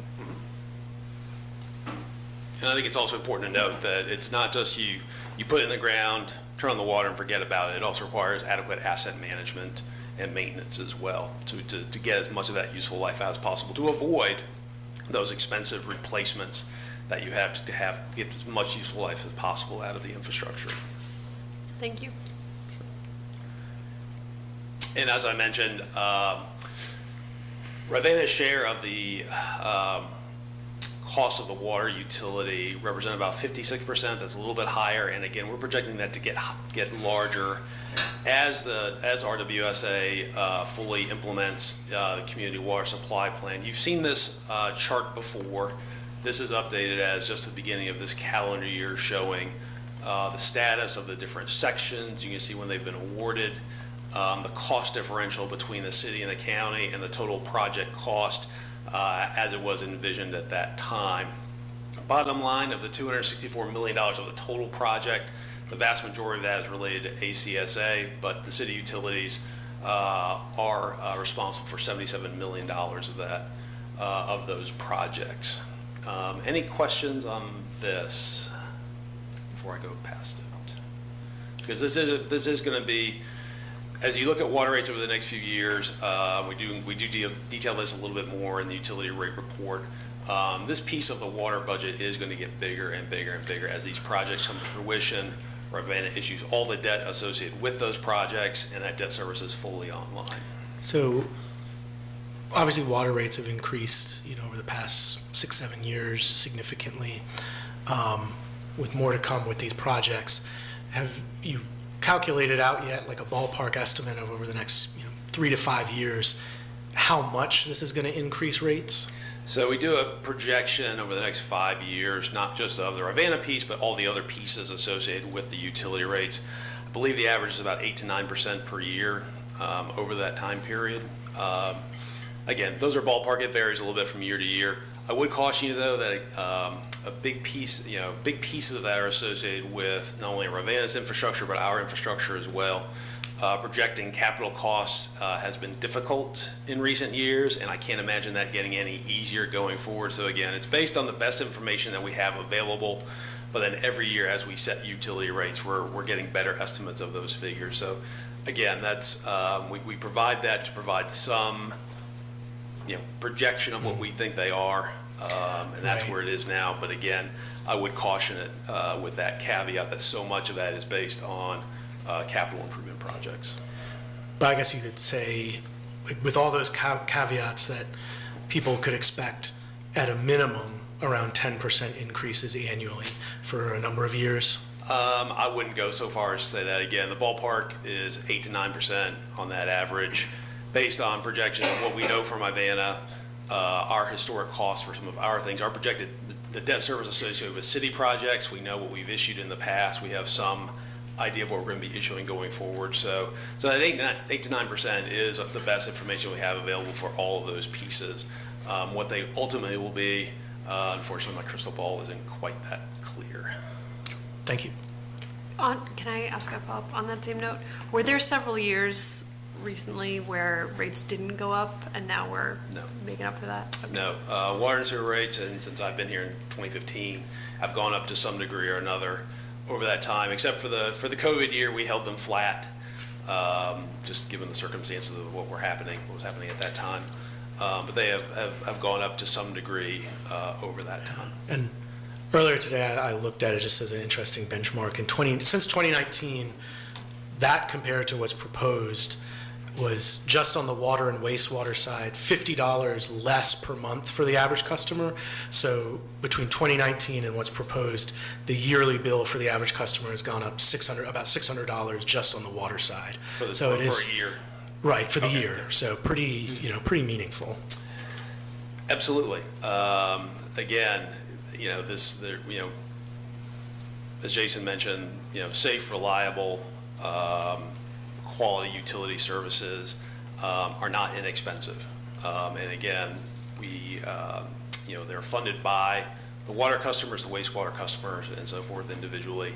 And so, not to go too far down a rabbit hole, but unlike, say, real estate taxes, which appreciate and the reassessment goes up every year, so that revenue base is expanding. Again, our water and wastewater utilities are more or less built out in terms of number of customers, in terms of number of cubic feet of cubic feet of water or wastewater that are generated. So they're somewhat static, yet the costs associated with that do continue to go up. So just the way the math works, you do see those rate increases.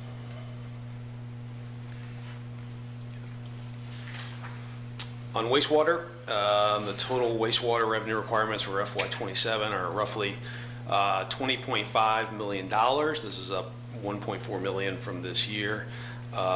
Related, similar to water, Rivanna Water and Sewer makes up the biggest chunk of the bill and makes up about $830,000 of that $1.4 million increase in the revenue requirements from last year to this year.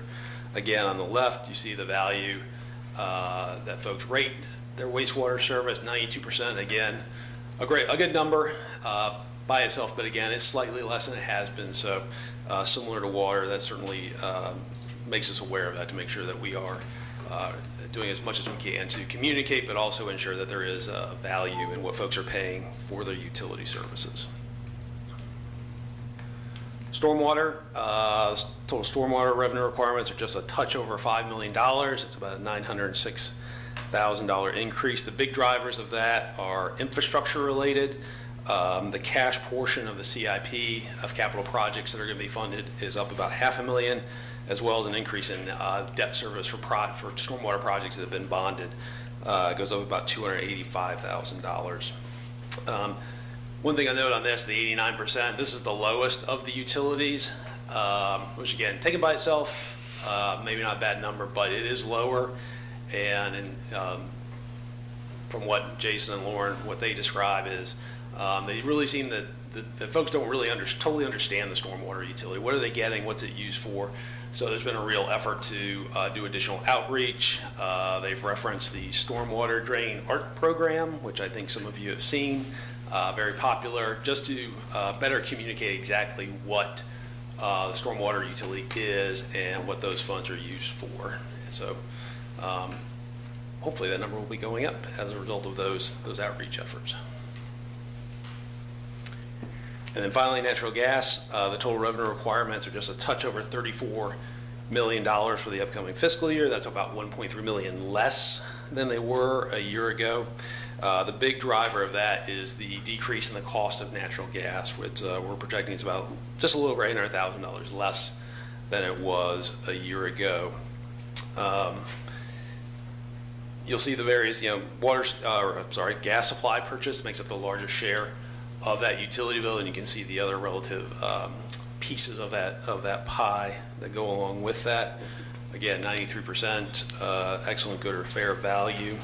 One of the other things I did want to mention is we are applying roughly $600,000 of credits we received as a result of a rate case involving Columbia Gas. Ourselves, with a whole host of other Columbia Gas customers, they're our supplier who actually ship us our gas. We're involved in a rate case against them. April and May of last year was when their new transportation rates went into place. Our customers paid those much higher than they should have been, as the courts ruled in favor of the defendants in December of 2025. And so to get those funds back to our customers as quickly and as efficiently as possible, we're using those credits to offset some of the revenue requirements associated with the gas utility. So that does help the rates to a degree again, for all the folks who are customers and, relative to how much they used. We've done this in the past. We've had another rate case, I want to say 2-3 years ago. We applied the same methodology again. The idea being that folks were charged more than they should have been, and so we worked as quickly as we could to efficiently get those funds back into folks' pockets and to make sure that they didn't actually overpay, to get some financial benefit from that. And so to start wrapping this up a little bit, so when you look at your utility bill for water, wastewater, and gas, there are really two pieces of it. There's the portion based on how much you use, the volumetric, the volume you consume, and then the monthly service charge. For the part of the bill based on what a customer consumes, you can see those changes there. As I noted, natural gas is actually going down slightly as a result of the decline in the price of natural gas, but also to a lesser degree the refunds, the credits that we received as part of the rate case. And then the other part of the bill, the monthly service charge. For water and wastewater, right now, it's each $10 per month for somebody with a 5/8 inch water meter. That's your average residential connection. That's roughly 94% of our customers, as you see there. There's a $2.50 increase proposed for both water and wastewater to bring that from $20 to $25 a month. And the concept behind the monthly service charge is that there are aspects of the utilities finances that are fixed regardless of how much of the utility you consume. There are just certain costs associated with either being a customer or costs that the utility is responsible for regardless of how much we actually wind up using. Debt service is actually a really good example of that because we have an obligation to pay that no matter what. And so, and you see that it does vary based on the size of the water meter, going all the way up to a 14-inch meter. We only have one of those. That's the University of Virginia. Their water bill is quite large, so the number you see there is large, but it's proportionate to how much they also use. But again, for 94% of our customers, it would be a $5 a month increase for those two monthly service charges. There are no changes being proposed to the natural gas monthly service charge, which is $10 per month. That concludes our formal presentation. We'd be happy to answer any questions you might have now. As a reminder, this is also a public hearing, and so... just in time, you're losing some of us, man. Just in time. We were asking questions as we were going along, but are there any questions now? Sure. What you just spoke on in the gas credit, why do we do a rate reduction rather than a bill credit?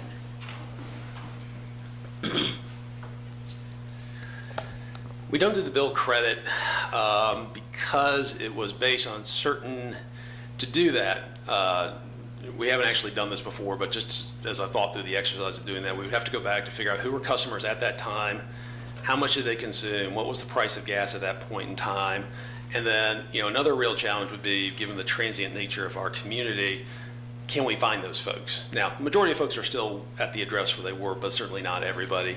And again, doing the credit is not as precise as well, but it seems that to me that the machinations that I've just described to do that versus we got the credit, we can apply it against the gas rates, that goes out to everybody who's a customer. And again, it does vary. It will vary based on how much they use at that time because it's actually in the volumetric rate of that. So perhaps there's no perfect way of doing that, but that seems to be the most efficient, most timely way of getting that back rather than taking more and more time for us to try to figure out those things.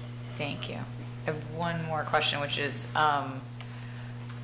what affordability protections exist for low-income utility customers? Sure.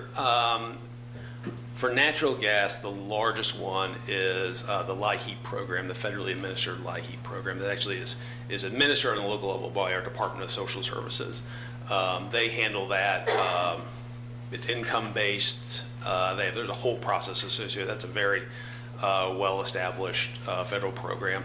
We also do have some funds within our gas budget, within those revenue requirements that you saw for assistance programs.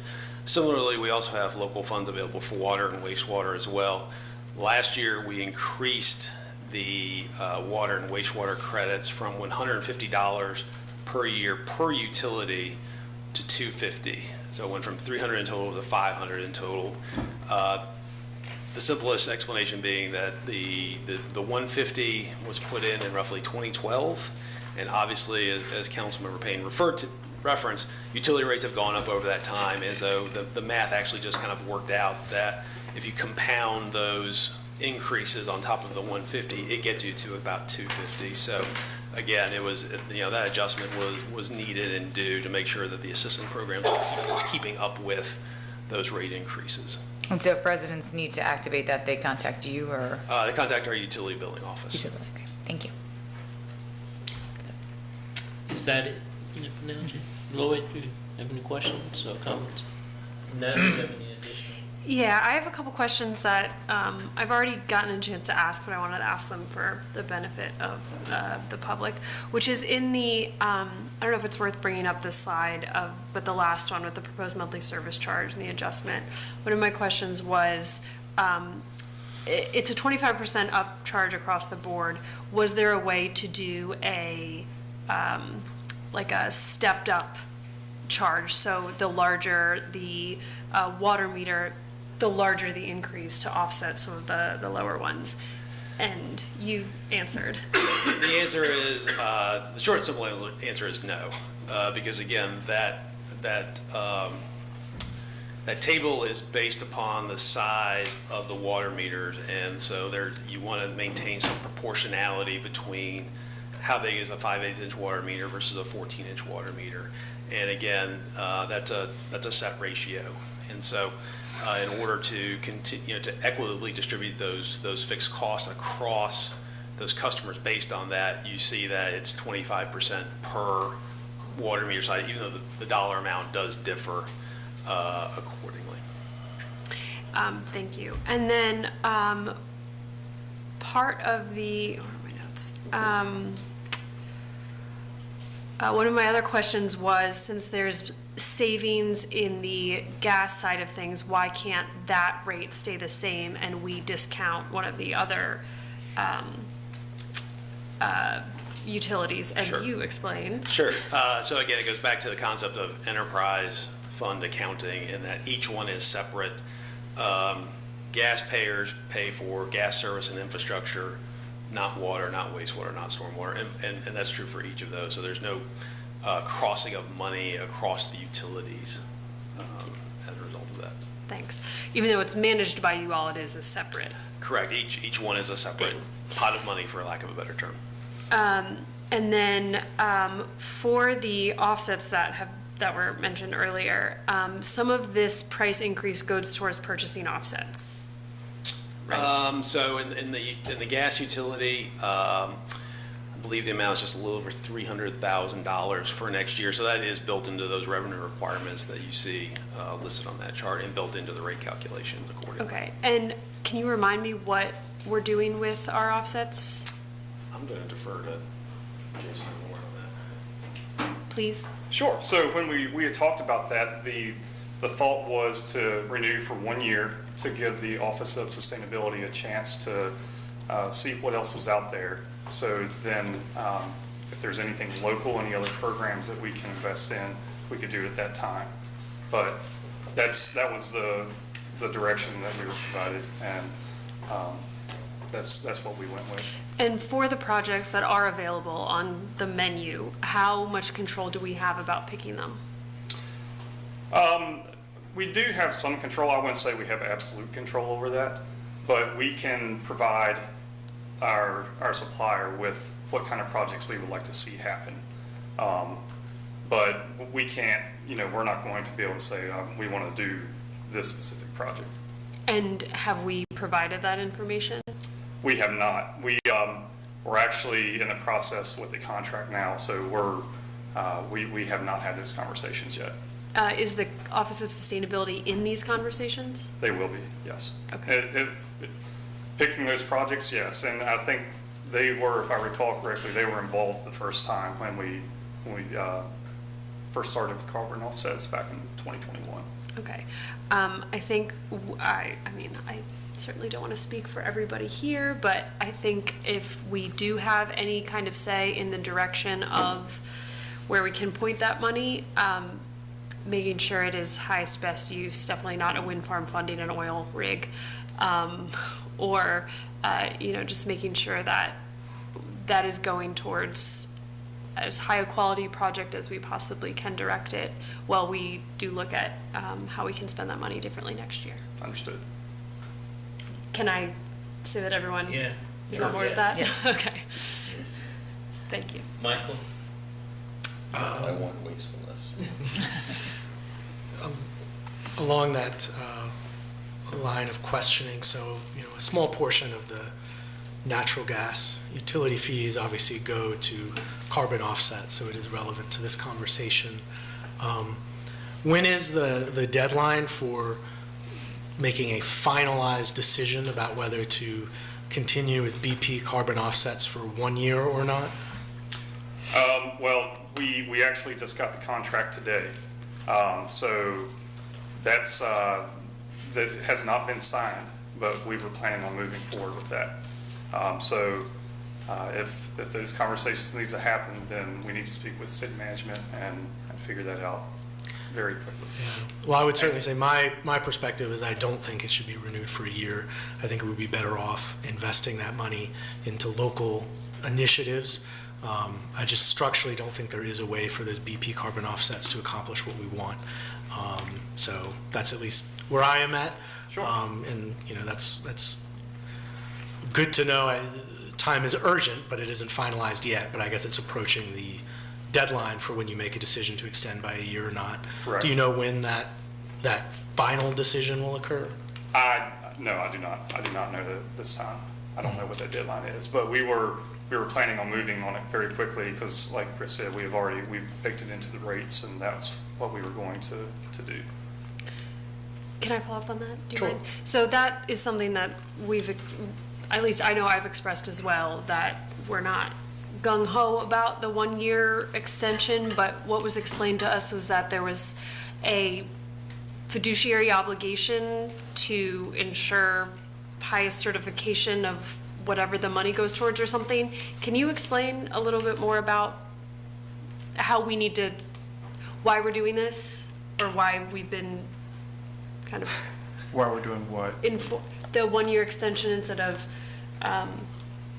a quicker turnaround and figuring out what locally we could do instead, or regionally? Part of why we haven't moved on locally is because we haven't identified what the local alternatives are and whether or not there are mitigation offsets clearly understood so that the trade-off would be known, therefore to be considered which projects should we invest in. Right, that's what I mean. We have like a fiduciary obligation to spend the money on something that is certified, and I don't know the lingo, but like, it can't just be something that we know will be good locally. It has to, there's some qualifying board that has to approve it or something. This is the understanding that this is using enterprise funds, right? So we are obligated to use the money that people pay as part of paying for their gas service towards things that actually relate back to the gas utility.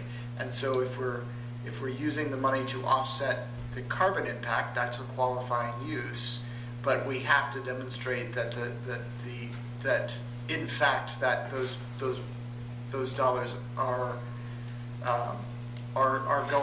actually going to offset the carbon. So when we refer back to the local ones, when we looked into this issue, anything that might resemble a local project, in order to offset the same amount of carbon that these other projects are offsetting, it would require something like, I'm not going to remember exactly, but something like planting a forest that was like 3 times the size of the city, right? The enormity of the scale and the cost to apply it here locally meant that we would be not coming anywhere near actually offsetting the carbon impacts of the gas usage to the level that we're doing. So that is the reason for the 1 year study period to look into this, is what are the actual options, and what are the things that we can do that meet our fiduciary responsibility to those ratepayers for the level for what they're meeting the expectation, which is to offset the carbon use, not to do projects that may have that benefit to a limited extent, but don't do it to the extent that. So the metric we're trying to meet is the carbon offset, not the spending of the money. And what is the risk we take? Is someone going to sue us, or who is holding us to that obligation? For carbon mitigation, is what you're saying? Yes. So that's something, so the carbon offsets that we use give us a very high carbon offset. Sorry, no, I mean, Spending the money. yeah, you said we have an obligation to do this. An obligation to whom? Can't say it's a question I've considered at great length.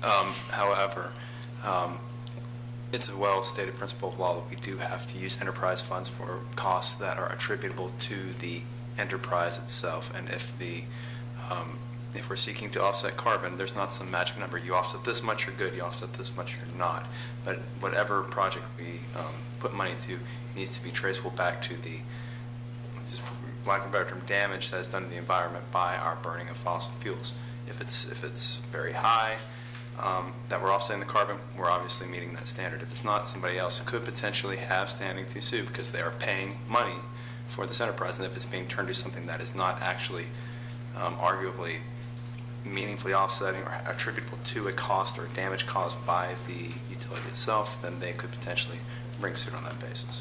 So, basically the way that money was marketed to people, their expectation is that this is doing a certain amount of carbon offsets. That's correct. So a potential recourse for us is that we change that description so that people would. Change the objective. Right, change the objective So where. right now, we're offsetting some significant percentage, Yeah. and we could offset far less. Yeah, and we could tell people instead of this money going to buy carbon offsets, it's going towards local projects with some different scale of metric. And then the other element of it is the certification, right? Being able to say, for good, bad, or indifferent, the program we're using today identifies is certified by some standard as far as the offsets that are. Well, only if we're advertising carbon offsets. I want to be clear. I'm not saying there's a marketing kind of risk that we're engaging in false advertising or something like that. It's just the principle that enterprise funds need to be used for a cost attributable to the enterprise. We have a lot of latitude there to use the funds, and if it's being used to offset a tremendous amount of carbon in one way of spending the money, or it's being used to, but the council wants to make a trade-off and spend it locally, but you're also offsetting a far lesser amount of carbon, as long as it's still tied to the utility and a cost that's attributable to the utility, then it's my take that we would be okay from a legal standpoint. Okay, and so that's what we're looking But as you can see in the conversation we're having right now, Yeah, we're not asking for resolved time tonight. to study this issue. And- And in the meantime, suggesting that we continue for another year. and we're not able to just pause for a year. We could pause, but that is also in the rate already. We've already put that into the revenue. And we can't collect that money, set it aside, spend it next year once we have the project sorted. You want to speak to that, Chris? That appears to be inappropriate. You're collecting for something you haven't Yeah, done. that's, and even though the dollar amount may not seem much, it's still the practice and the legal guidance that's just not a good thing to do if you can avoid it. And so the only fix to that would be like today, or when is I know this is the first advertisement, when is it due? Like how much time do we have left to re-advertise a different rate? I'm not sure if they have amended, they made an amendment, we recalculated, do we have to You have to redo the budget. If it's reduced, do we have to don't. re-advertise it? But these rates do need to go Regular effective tax rates don't. 30 days. I've not looked into that question of whether we have to re-advertise if the council decide to change the rate between this meeting and the next. I can certainly look into that though and give you an answer if that would be helpful. I mean, sorry, is this, not menu item, agenda item, is this a public hearing? Yes. I got it, for the first one, okay. And I would just say briefly, as I understand it, I think it's the question of carbon offsets is a policy question for City Council. As I understand it, we are not legally obligated to use BP carbon offsets. We are not legally obligated to have it fall within the grading metric that BP's offsets use. We are not legally required to have the carbon accounting look the same for a local offset versus what BP's offsets would do. So it really does come down to a policy question for City Council of do we weigh what on paper BP's offsets say they're doing versus what would be a lower amount on paper without question for a local offset. And again, where I'm at is I think the proper approach would be to not renew the year extension for the BP carbon offsets, and I do think that would give us, force the city to find alternative local offsets, which I think we would be able to do. But I think the year delay just kind of allows us to, have a year of not needing to do that. That's not the agreement that's been offered, so I'm just pointing that out. This is not a tactic to avoid making a change. This is to buy us the time to make an informed decision. Understood. I just think we would have, a little bit more urgency to get there, otherwise without an extension. But that's it for questions on my end, and again, would just acknowledge, since 2019, just on water and wastewater, the average yearly bill going up by $600, just acknowledging that absolutely this requires investment and costs are always going up, but just important to acknowledge, that's a real hit people feel. Okay, so if there's no other questions or comments at this time, I don't think there's anyone here for the public hearing, but I will open up the public hearing. Anyone? Yes.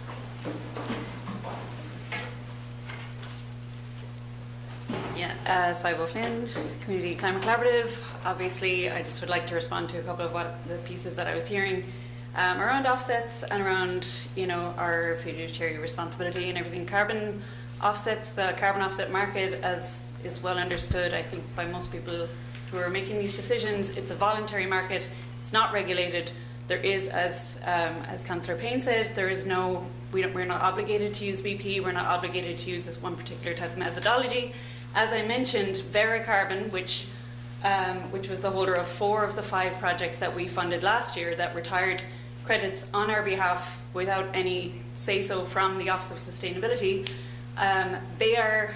they have been found to be they are the worst offender for problematic credits. They're not, for example, the American Carbon Registry has some kind of slightly more like palatable, nature-based offset projects that you can look at, but we are subsidizing, if we want to talk about vulnerability to not actually meeting the purpose of the enterprise funds, we have been funding the operational efficiency of expansion of oil fields in Argentina. That is a fact. Like, that's a fact. I can show you all. I will be sending you all of this stuff, but it's just, we could decide, you could decide. I know it's annoying, I know it's tough, but that's $300,000 is what we were seeing, we were told, we were shown was put into weatherization, energy efficiency last year. That's how much we're just saying, okay, can we buy ourselves some time for a whole year? That's the entire amount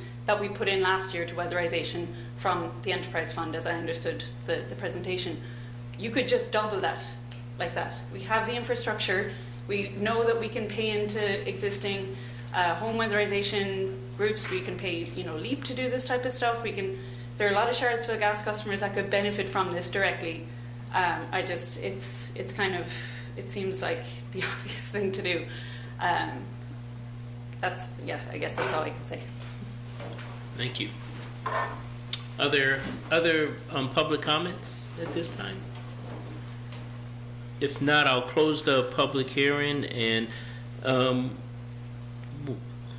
we'll vote on this at the next meeting. But is there other comments from council to give staff direction? I think the big one is if we, I don't know if we have to do that with this motion to approve the,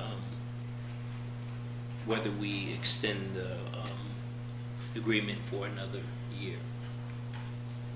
Did you need direction on from us? I have a contract coming. I mean, if you're choosing to not do that, then I need that direction. So if we could just, because we have other hearings, just kind of go down and let them share your thoughts. Jen, would you support the? Could I, before we chat, is this something that you could know by the end of the week, or do you need to know right now? What do you mean? If we want to. Whether to sign the contract. Yeah, I mean, yeah, you'd have to tell me. right, but like by the end of the week or right now? I mean, you have to do it in a meeting. That would be a vote. Okay. I mean, it's a policy, it is a policy decision. That's Yeah. really where you are at this moment. I mean, this is a crossroads moment, is what it should feel like it. If we're not going to extend the carbon offsets, you have to give that direction. As we have brought forward the utility rates, the assumption was that we were working with the agreed plan that we would extend for another year, give us the ability to do the work to figure out what good quality local options exist, put a package together as to what we might even recommend on how to deploy those funds. We might even ask for more funds, depending on what those things are. And then if that is the pleasure of this council, that would be the action that we would take going forward. That's the plan that we are working today. Not optional, a commitment. Jen? And the piece about still taking a year to find a use, but this year doubling the, The reference to just doubling weatherization, I have no way of knowing for sure that we can do all that work in a year. So is kind of our So option, part of we that work either is to do extend a exactly that. year or don't for a year and we wait Is until. where you are today is what you have directed or authorized is to extend it for another year. Right. If you're looking to change that, then you have to take that action for me. And what would be, I remember seeing there was like a rate calculator where if you buy 1 year, it's this much money. If you buy 5 years, it's this much money. I feel like we are not excited to re-up with BP after the 1 year. We're not even proposing that at this time. Right. I'm just making sure that there wasn't a, like, rate never mind, it's not really that important. Well, I guess that, is there any future rate implication by action of signing the agreement? Whatever agreement is about to be signed? Is it just this 1 year? As far as I'm aware, We it's would have for to reset. 1 year.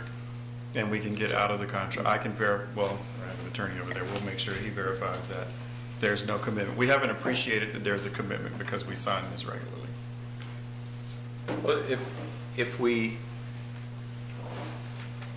don't end up spending the $300,000, I mean, the vote that we've got to take, separate from your decision, the vote that we have to take on rates is, I mean, we're not voting on the entire enterprise fund budget.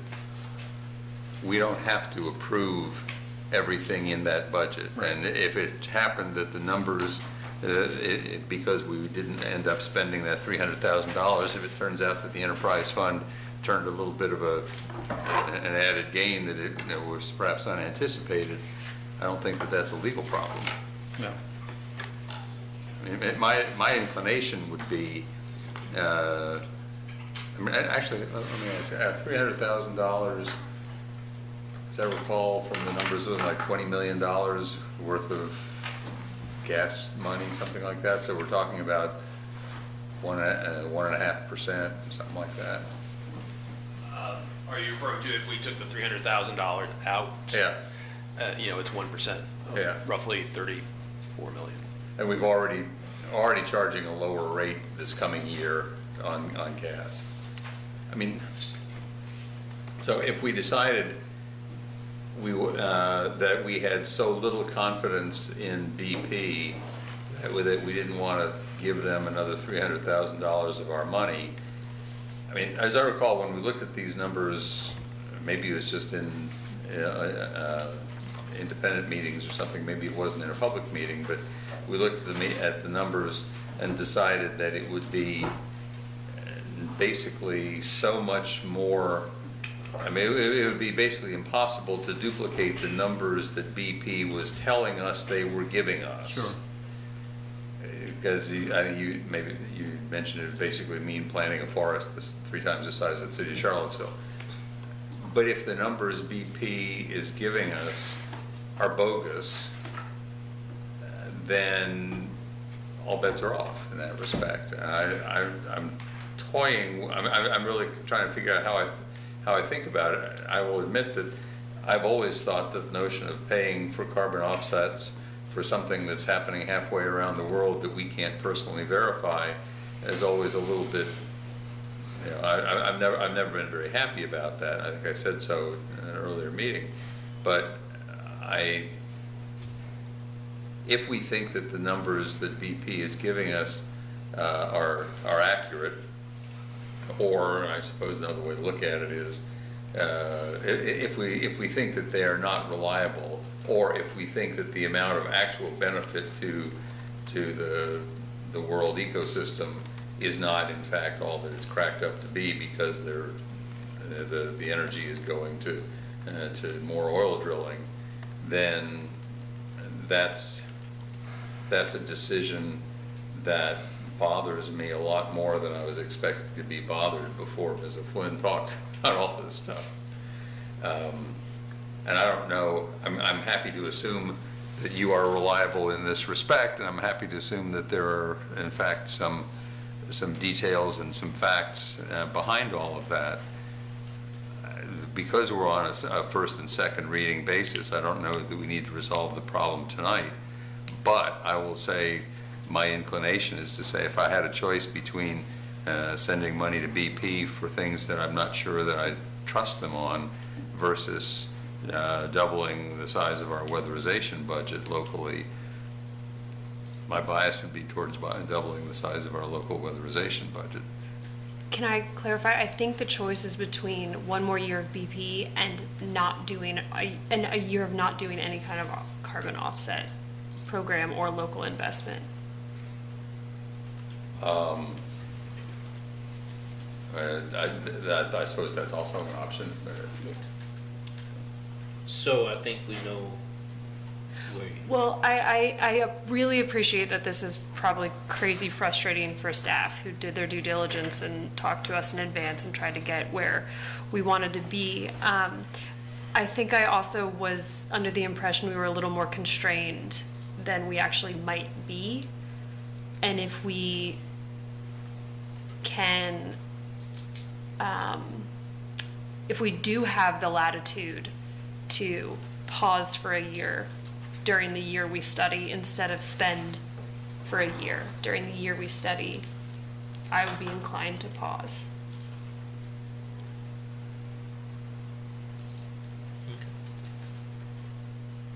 Oh, yeah, I mean, as I've said and said again tonight, I think my perspective is to not renew for a year. I think we could easily, we've got partner organizations like LEAP doing work on the ground that could easily deploy $300,000 and have some sort of counting about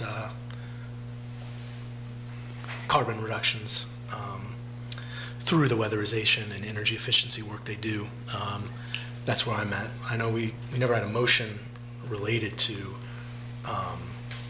the one-year contract extensions. I don't even know if we need a motion either tonight or at the next meeting, but.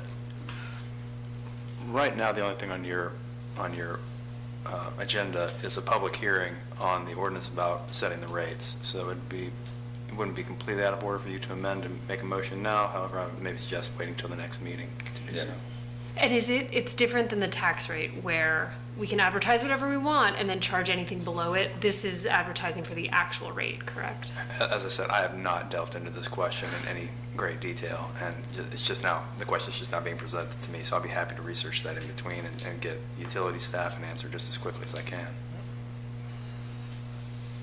And just to be clear, the question is, do you have to go with this rate, or can you lower the rate and adopt it in the next one at the next meeting? I will look into that. For the lower rate. Yes. Yep. Okay. Thank you. The And next. again, thank you, staff, for trying to understand where we were in Well, we have to at advance. least pass it on to the next meeting. Yeah, because it's, I closed the public hearing, and it's a, I mentioned that it's a first of two And readings. it sounded like you were wrapping up never mind. Yeah, no, I am going to item number 11 if we're ready. Public hearing and ordinance to amend in Rio Dane Chapter 31 of the Code of Charlottesville, 1990, as amended to establish a connection fee for new gas service, the first of two readings. All right.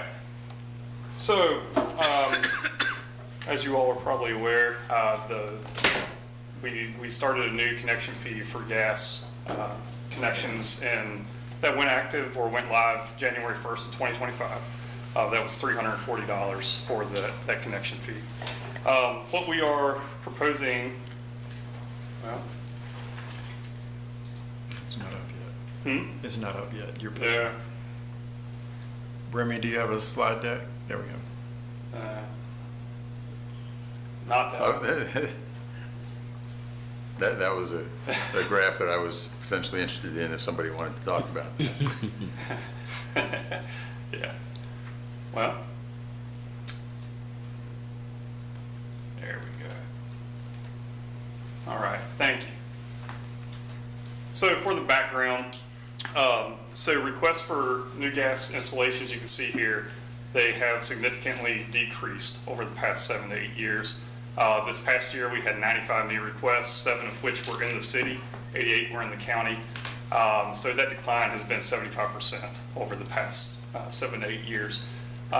Currently, as I said, we offer installation of gas services at $340 up to 150 feet to residential customers if the gas use is for qualifying appliances like furnace or water heater. Generators are not a qualifying appliance, but as an example. So what we are proposing, we had a consultant look at our rate, and they found some opportunity costs that we had not included before, mainly labor. And so what we're proposing is that starting January 1st, 2027, we would no longer offer the service line installations at $340 for residential customers, and we would have a new connection fee of $1,950 for residential service for up to 150 feet of installation. Then any service that's longer than 150 feet, as it is now, the customer would be responsible for paying for that installation cost. So the connection fee, as I said, it's a cost of service fee. It's what it costs us to actually go out and install the line and the meter and all the appurtenances involved with that. But again, $1,950 connection fee is what we're proposing. And with that, I'll take any questions. Natalie? No, I'm just happy to see this. I know this was something that we had talked about last year, and it seemed unfathomable that $340 captured the extent of the project. And this, I mean, this feels more in line with what I would imagine the actual labor costs are. So I appreciate that, looking into that readjustment. And that's all I have. No questions. Thank you. Lloyd? So this is basically the marginal cost, Correct. That's but the full marginal cost as Correct. opposed to just what it had been. right Yeah. to just material. Jen? Michael, you have any comment? No, likewise, I think it's a move in the right direction, but no questions. Yeah, makes sense. I'll open up the public hearing if anyone wants to speak on this. Yeah. That's the case. I will Flame Community Climate Collaborative. Just want to welcome this. This is a good move. We raised this last year when the very small amount of, additional connection fee was put up. It just clearly was not going to disincentivize anyone to join into Charlottesville Gas, really. And this is a much needed measure so people can actually start to see the real cost of connecting to fossil fuels in our community. So thank you for this move.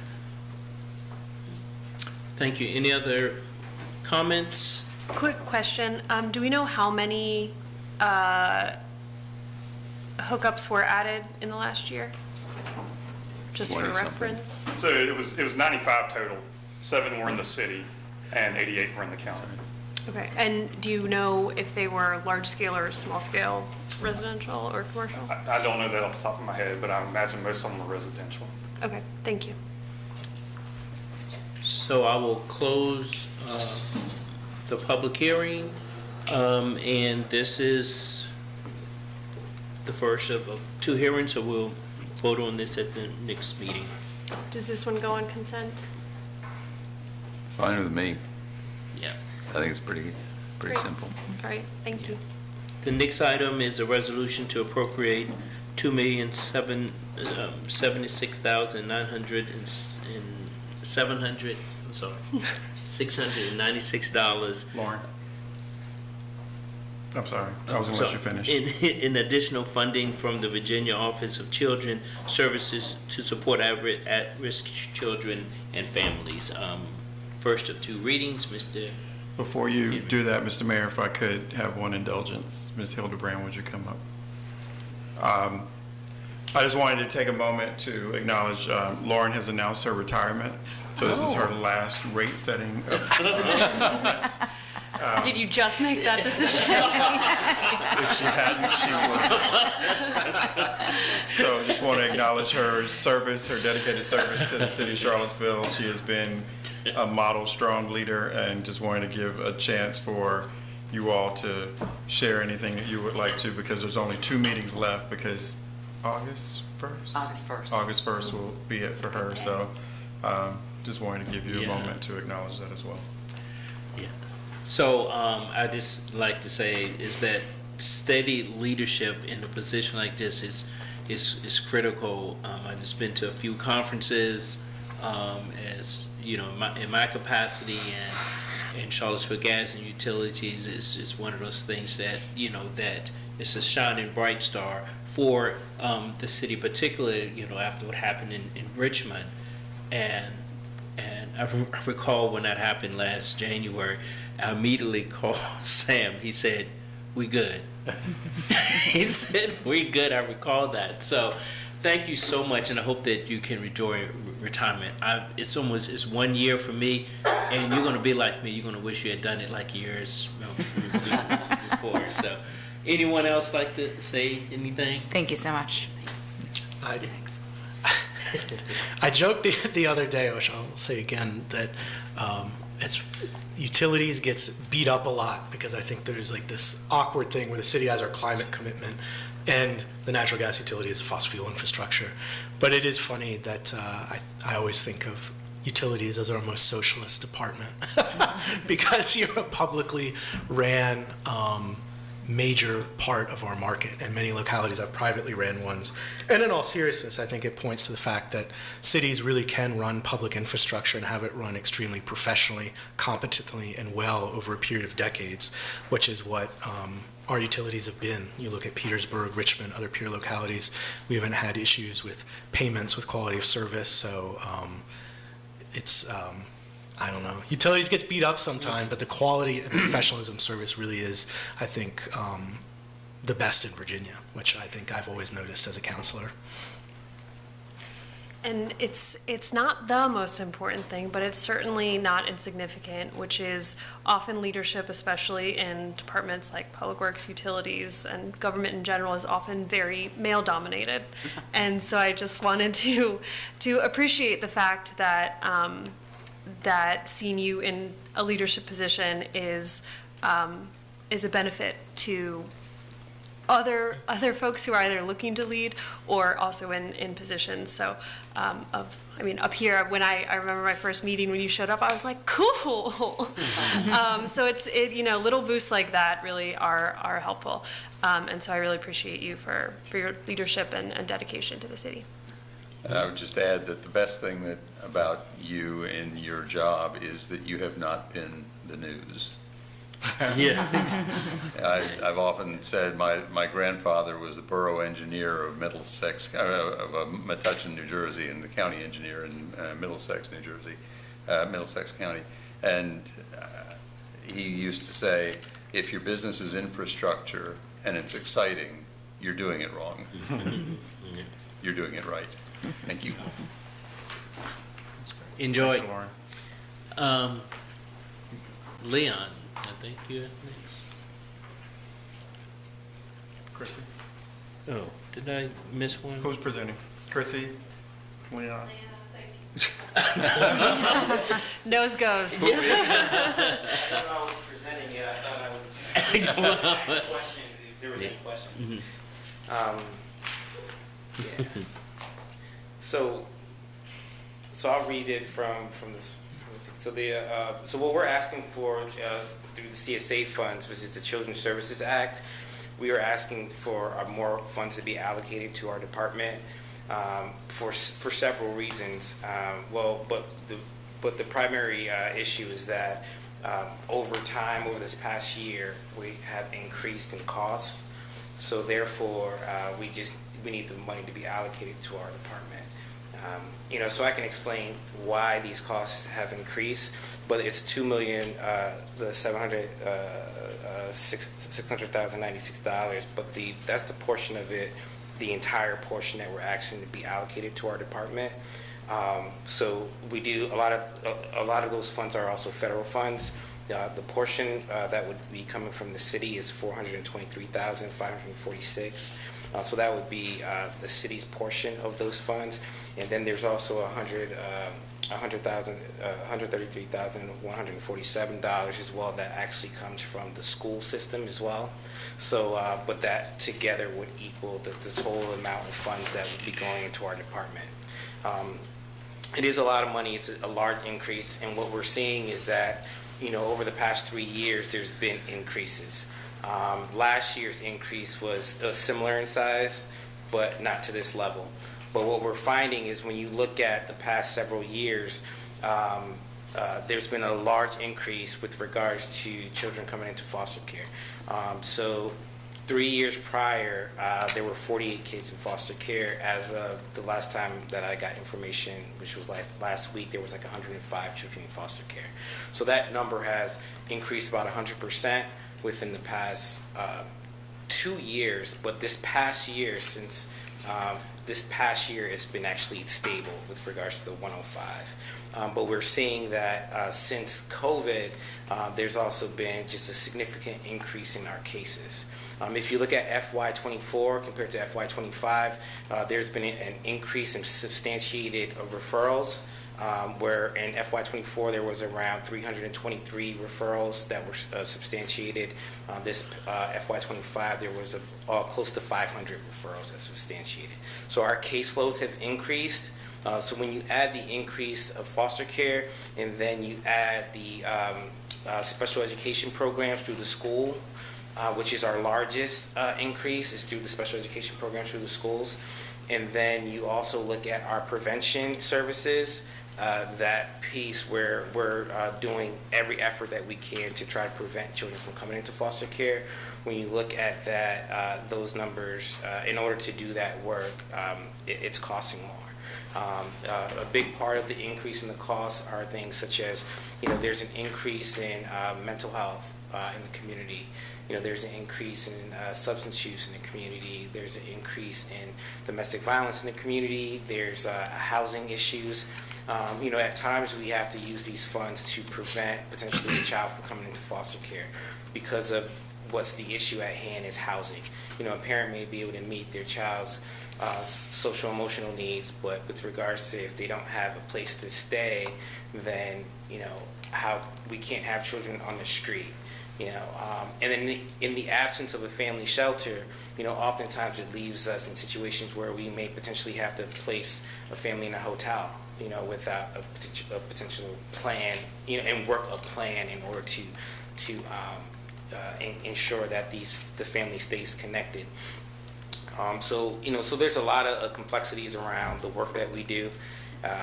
Really, we're making every effort we can to keep families stabilized. At times, foster care is the only other option. But one thing I think that I would share is that we also lead the state with regards to kinship placements. But even in kinship placements, we're still providing like a financial support. to ensure that these family members have what they need in order to meet their loved ones' needs. You know, there's times that we will use these funds for purchasing a bed, you know, to food, to transportation for visitation so that they can, so a child in foster care can see their family. It could be funding that we use for, say, a mentor or for a child in the community to go out and have mentor support that they may not have that within their home environment. You know, it could be, you know, just a variety of different of needs that present that we utilize these funds to meet. And as time goes on, you know, and we look at socioeconomics and poverty, we look at the increase in population, we look at increased housing concerns, you know, I can't predict if this number is going to be different or next fiscal year or get bigger. I mean, we work with really complicated situations, complicated families, and in lieu of the fact that there's also certain things coming down the pipeline, like, say, for example, SNAP benefits being cut, or, for example, Medicaid and the work requirement, and you know, people being disenrolled, support for our immigrant population. So there's a lot that's going on in social services. Our team members every day, we're doing everything we can to figure out ways to best support families as best as we can. The reality is that, you know, these resources are what we use in order to try to prevent kids from coming into foster care. And one thing, too, I want you to keep in mind is that, you know, these decisions aren't just being made by, like, say, me as a director.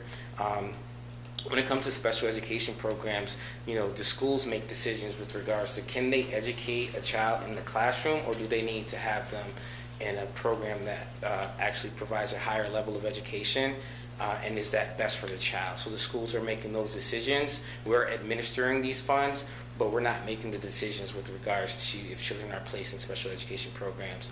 You know, also when it comes to some of these resources that I talked about with regards to these different purchases that we do to ensure that families have, say, counseling services or parenting groups, or, you know, those, when a social worker gets a case and they do an assessment, and they identify these different resources that could be beneficial to working with the family, they bring this information to what's called a FAP team, and that FAP team is a mixture of different community individuals that, you know, talk about these cases, and then they make a decision jointly with regards to if we're going to approve these funds or not.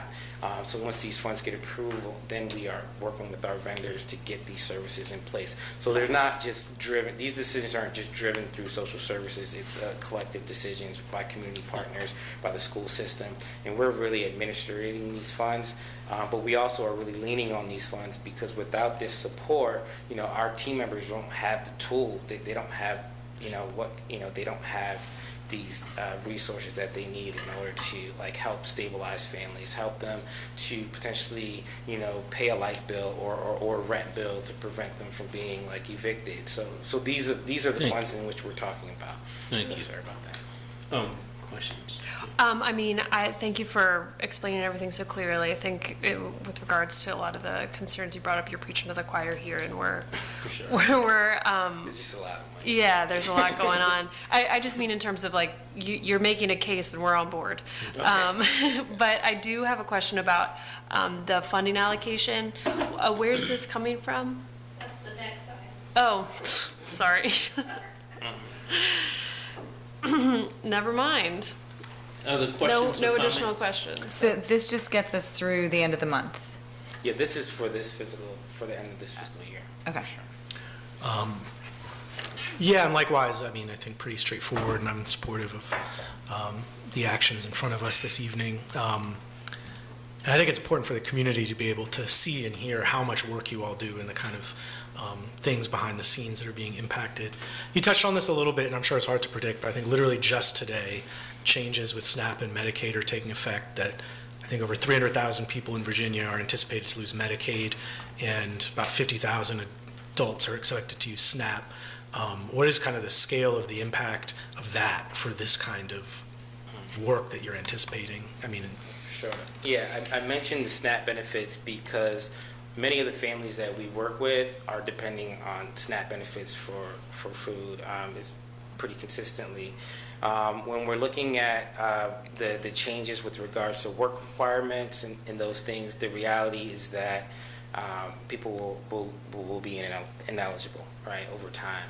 The impact of that is hard to tell because it's happening over time. I was just on the news on Friday. We just had an interview, and I shared that since August of 2025, we had, say, 30 immigrant families lose SNAP benefits, and leading up to October of this year, we're anticipating another 8 families.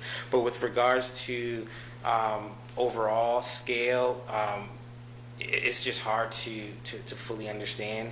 I think with the Medicaid piece of it, that's going to be a huge impact with the biannual renewals rather than the annual renewals, and then the work requirement there and the change in age in regards to eligibility and some of those changes. So we're just prepared. We're prepared to ensure that we are available and we're connected with community partners to help individuals get enrolled and that they have the information that they need to not lose services. But right now, there's so many changes happening on the state level. It's like pretty much, it's like every month there's something different. The guidance hasn't been shared. As of June 6th, we were supposed to receive some guidance. So, and then that guidance will be pushed out on all of our city platforms. But it's just hard to fully understand. You can send that to us for sure. when you get. Well, thank you, and again, I'm supportive of this being on the consent agenda for next meeting. Yeah. Any other questions or comments? Thank you, sir. Thank you. And so are we voting on this now or waiting till the next item? Consent. Oh, it's this first. I'm Unless, sorry. is there a reason why we should forfeit it through? Well, we can put it on the next agenda. Okay. The next item on the agenda is a resolution to return all these big numbers, $1,848,424 in general funds and appropriate an additional $423,546 to the Children's Services Fund Act. This is first of 2 readings. Good evening again, Mr. Mayor, members of council. I'm Chris Cullen, I'm the city's Director of Finance. And as Mr. Henry alluded to in his comments, the previous agenda item and this agenda item are hand in glove with each other. This is actually a resolution of appropriation to true up the financial relationship between the general fund and the Children's Services Act fund.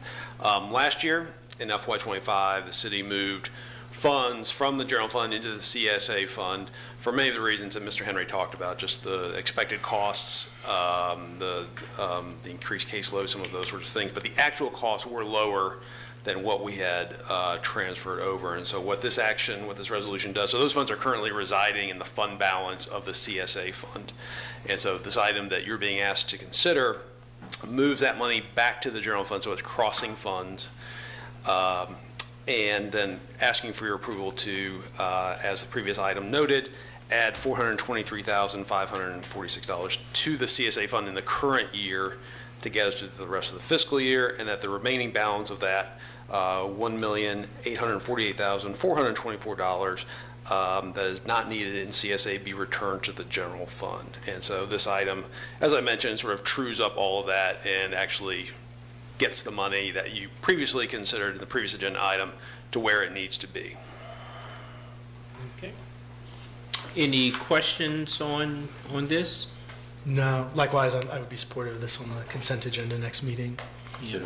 I just want to clarify, since this is to get us through the end of this fiscal year, are we sure there's not a need to rush this? No, because we know we have the money. Okay, We're good. okay. Thanks. Okay, so it'll be on the consent agenda for June 15th. The next item is a resolution appropriating funding for the Federal Transit Administration and Virginia Department of Rail and Public Transportation, supporting multiple CATS capital projects in the amount of $16,846,224. Mr. Williams. Yes. It's a lot of money. Good afternoon, good evening, Mayor, Vice Mayor, members of council. The $16 million $846, 224 is from 2 fiscal years, fiscal 25 and 26. The awards from the Federal Transit Administration equal $4,716, 943, and from the Virginia Department of Railroad Public Transportation is $11,455 and 432, with a local match requirement of $673,849. This allows us to do our purchase of our battery electric vehicles, a number of other vehicles, and a number of other capital projects that we're trying to consider. One of them being a major upgrade to our CAT AVL system, so our buses will be recognized in a more efficient way, and also support AVL? our AVL. The AVL system basically is the automatic vehicle locator system that allows individuals, when we put it into the app, to know where they are, and also be hopefully move us closer towards real-time recognition when you look at your app. Thank you. So these are all the projects that we are hopefully getting funded by FTA, the major components of being able to pay for the battery electric vehicles that should be here at the end of the month. So we're coming to you to appropriate this funds so we can actually pay when they arrive. Any questions? Nope. Any questions on this? One question, so let's get into all the fun climate things today. Sure. Lots of good investments here. I think, on the battery electric buses side, the investment in the infrastructure, I think, is the most important thing, because that sets the foundation that allows us, if and when federal funds are restored, that's the foundation to increase adoption beyond the battery electric buses that we're already planning to purchase. But anyway, the question is, so I think everyone recognizes that federal funding for zero-emission buses was cut, and we had to pivot our posture from the plan we adopted. I think everyone understands that, and the vast majority of the community understands that as well. What is the reason diesel buses and not hybrid buses as part of that pivot? It was a cost, we looked at the cost factors. So if you look at how much it costs for a diesel bus versus a hybrid bus, it's almost $500,000 more. When we were going through this exercise, remember, these are funds from FY 25 and 26, so that was almost 2 years ago when we made the assertion about potentially buying these vehicles. The costs were much cheaper, and as we've gone up, we've seen the escalation of costs over 20%. So we just made a rationale decision about, as we made a pivot this time, which is use the lower costs until we can get to a point where hopefully more funding is coming from the federal government when this administration changes hands, hopefully in 2 years, that those funds will be available to us again, and we'll offset the cost for getting us back on track to do our transition plan. Mm-hmm. I know, like for all buses, the majority of that is not covered locally. Is the concern that their higher costs would hurt our competitiveness with just funding applications overall, or? Yes.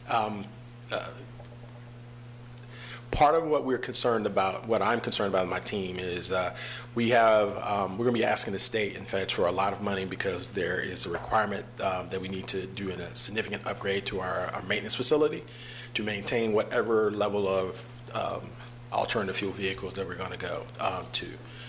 So that is probably, we're looking at in the range of $35 to $40 million. So that's a significant ask, and then we're going to be coupling that with asking for much more funding associated with the vehicles themselves. At some point in time, they're going to basically say, whoa. So we need to really focus our energy, I believe, in the first couple of years of getting the facility built, and then allow the federal money to continue to flow, and then we can get back on track. Mm-hmm. And no matter what, our fleet expansion plans will require an upgraded new facility, correct? So this is just the replacement. So anything that we're doing for expansion, we've taken the liberty of all the battery electric vehicles that we buy are actually expansion vehicles. They're not a part of the replacement plan. So that's a good thing for us in our category. So we're expanding our model. We're also replacing what's existing. So we're still trying to stay on track in that matter.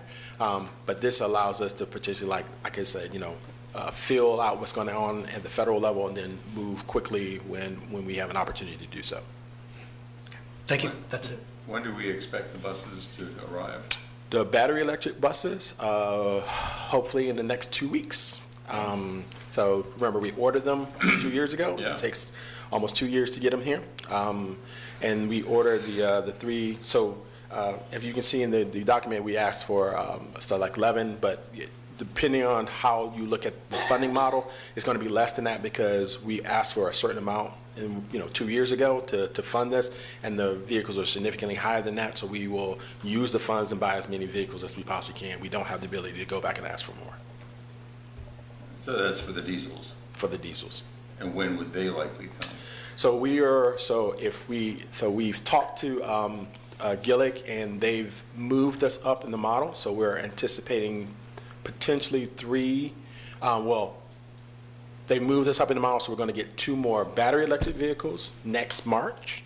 And then we're hopefully going to get the first 3 diesels. If they move us up in the model, it'll be February or March of 27. Or 20, if it's not 27, then they'll be pushed out to 28. But so we're hopefully getting funded so we can show them we have the money, and hopefully we get moved up in the slots. So that's why there's this rush to try to get the money in. All right. Me? Yes. Okay. Do we have a sense or a quote or some sort of documentation that shows us the diesel versus the hybrid, so we know what we've made the trade-off for?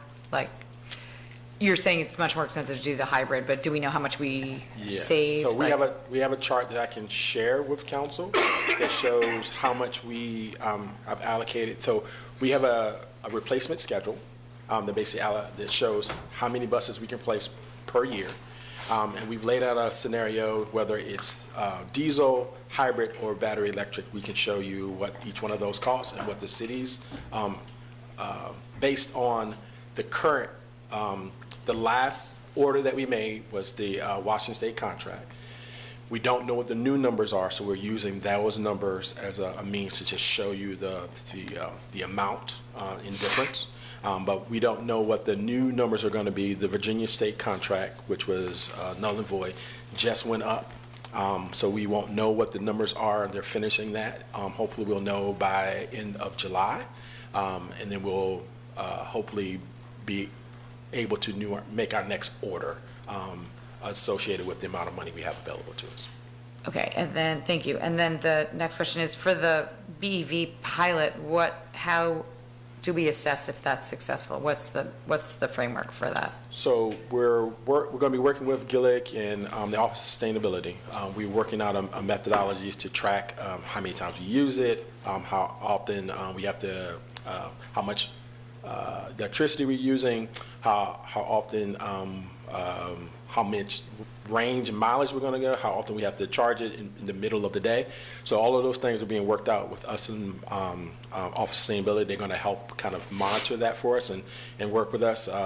But we are planning to, when we first get the vehicles in hand, we have to do a significant training program with our team.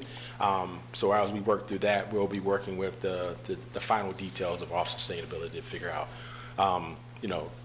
What the evaluation is? what the evaluation Okay. really looks like. Great, and that's over a year, or how long is that It's evaluation? over probably the next 2 years, and then we'll be able to show you. 2 years, okay, thank you. That's it. I know it's been less than a week, but in CARTA last week, you mentioned that we're awaiting Dominion's schedule to start doing work for That's us correct. with the charging and upgrades. Do we have any news since then? Unfortunately, I do not. We're still waiting on, so the only, I mentioned at CARTA that Dominion was on property to basically lay out where the lines will be coming in. So they've done their marking, and we're waiting on them. I believe there is an agreement that needs to be done to allow them on our property. That has not gone to legal. We have not seen it yet. So that will be the first indication that they're ready to start their process. The goal for us is to try to make that happen before the end of September, because if we don't, then we're concerned that they're going to be in the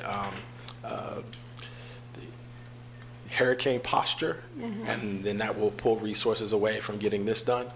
So we're eagerly anticipating them sending the contract our way, and then we can give you a better timeline. Before the marking paint washes off. Yes. All right. Yeah. Thank you very much. You're welcome.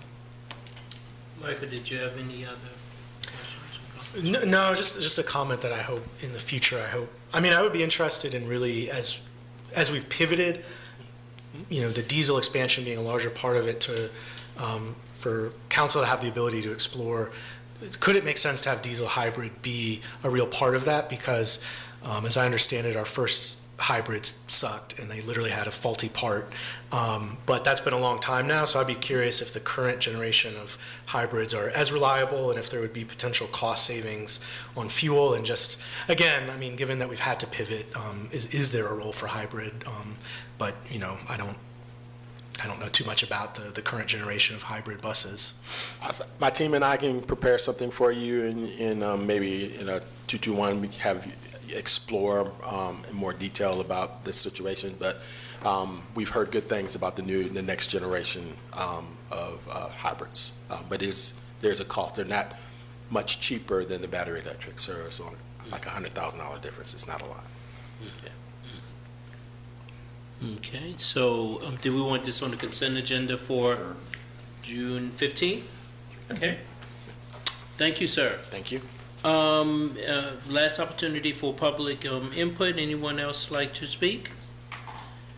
If not, I would just like to make one more small announcement that I meant to do at the beginning of the meeting, which is just to say June is Pride Month, so happy Pride, everybody.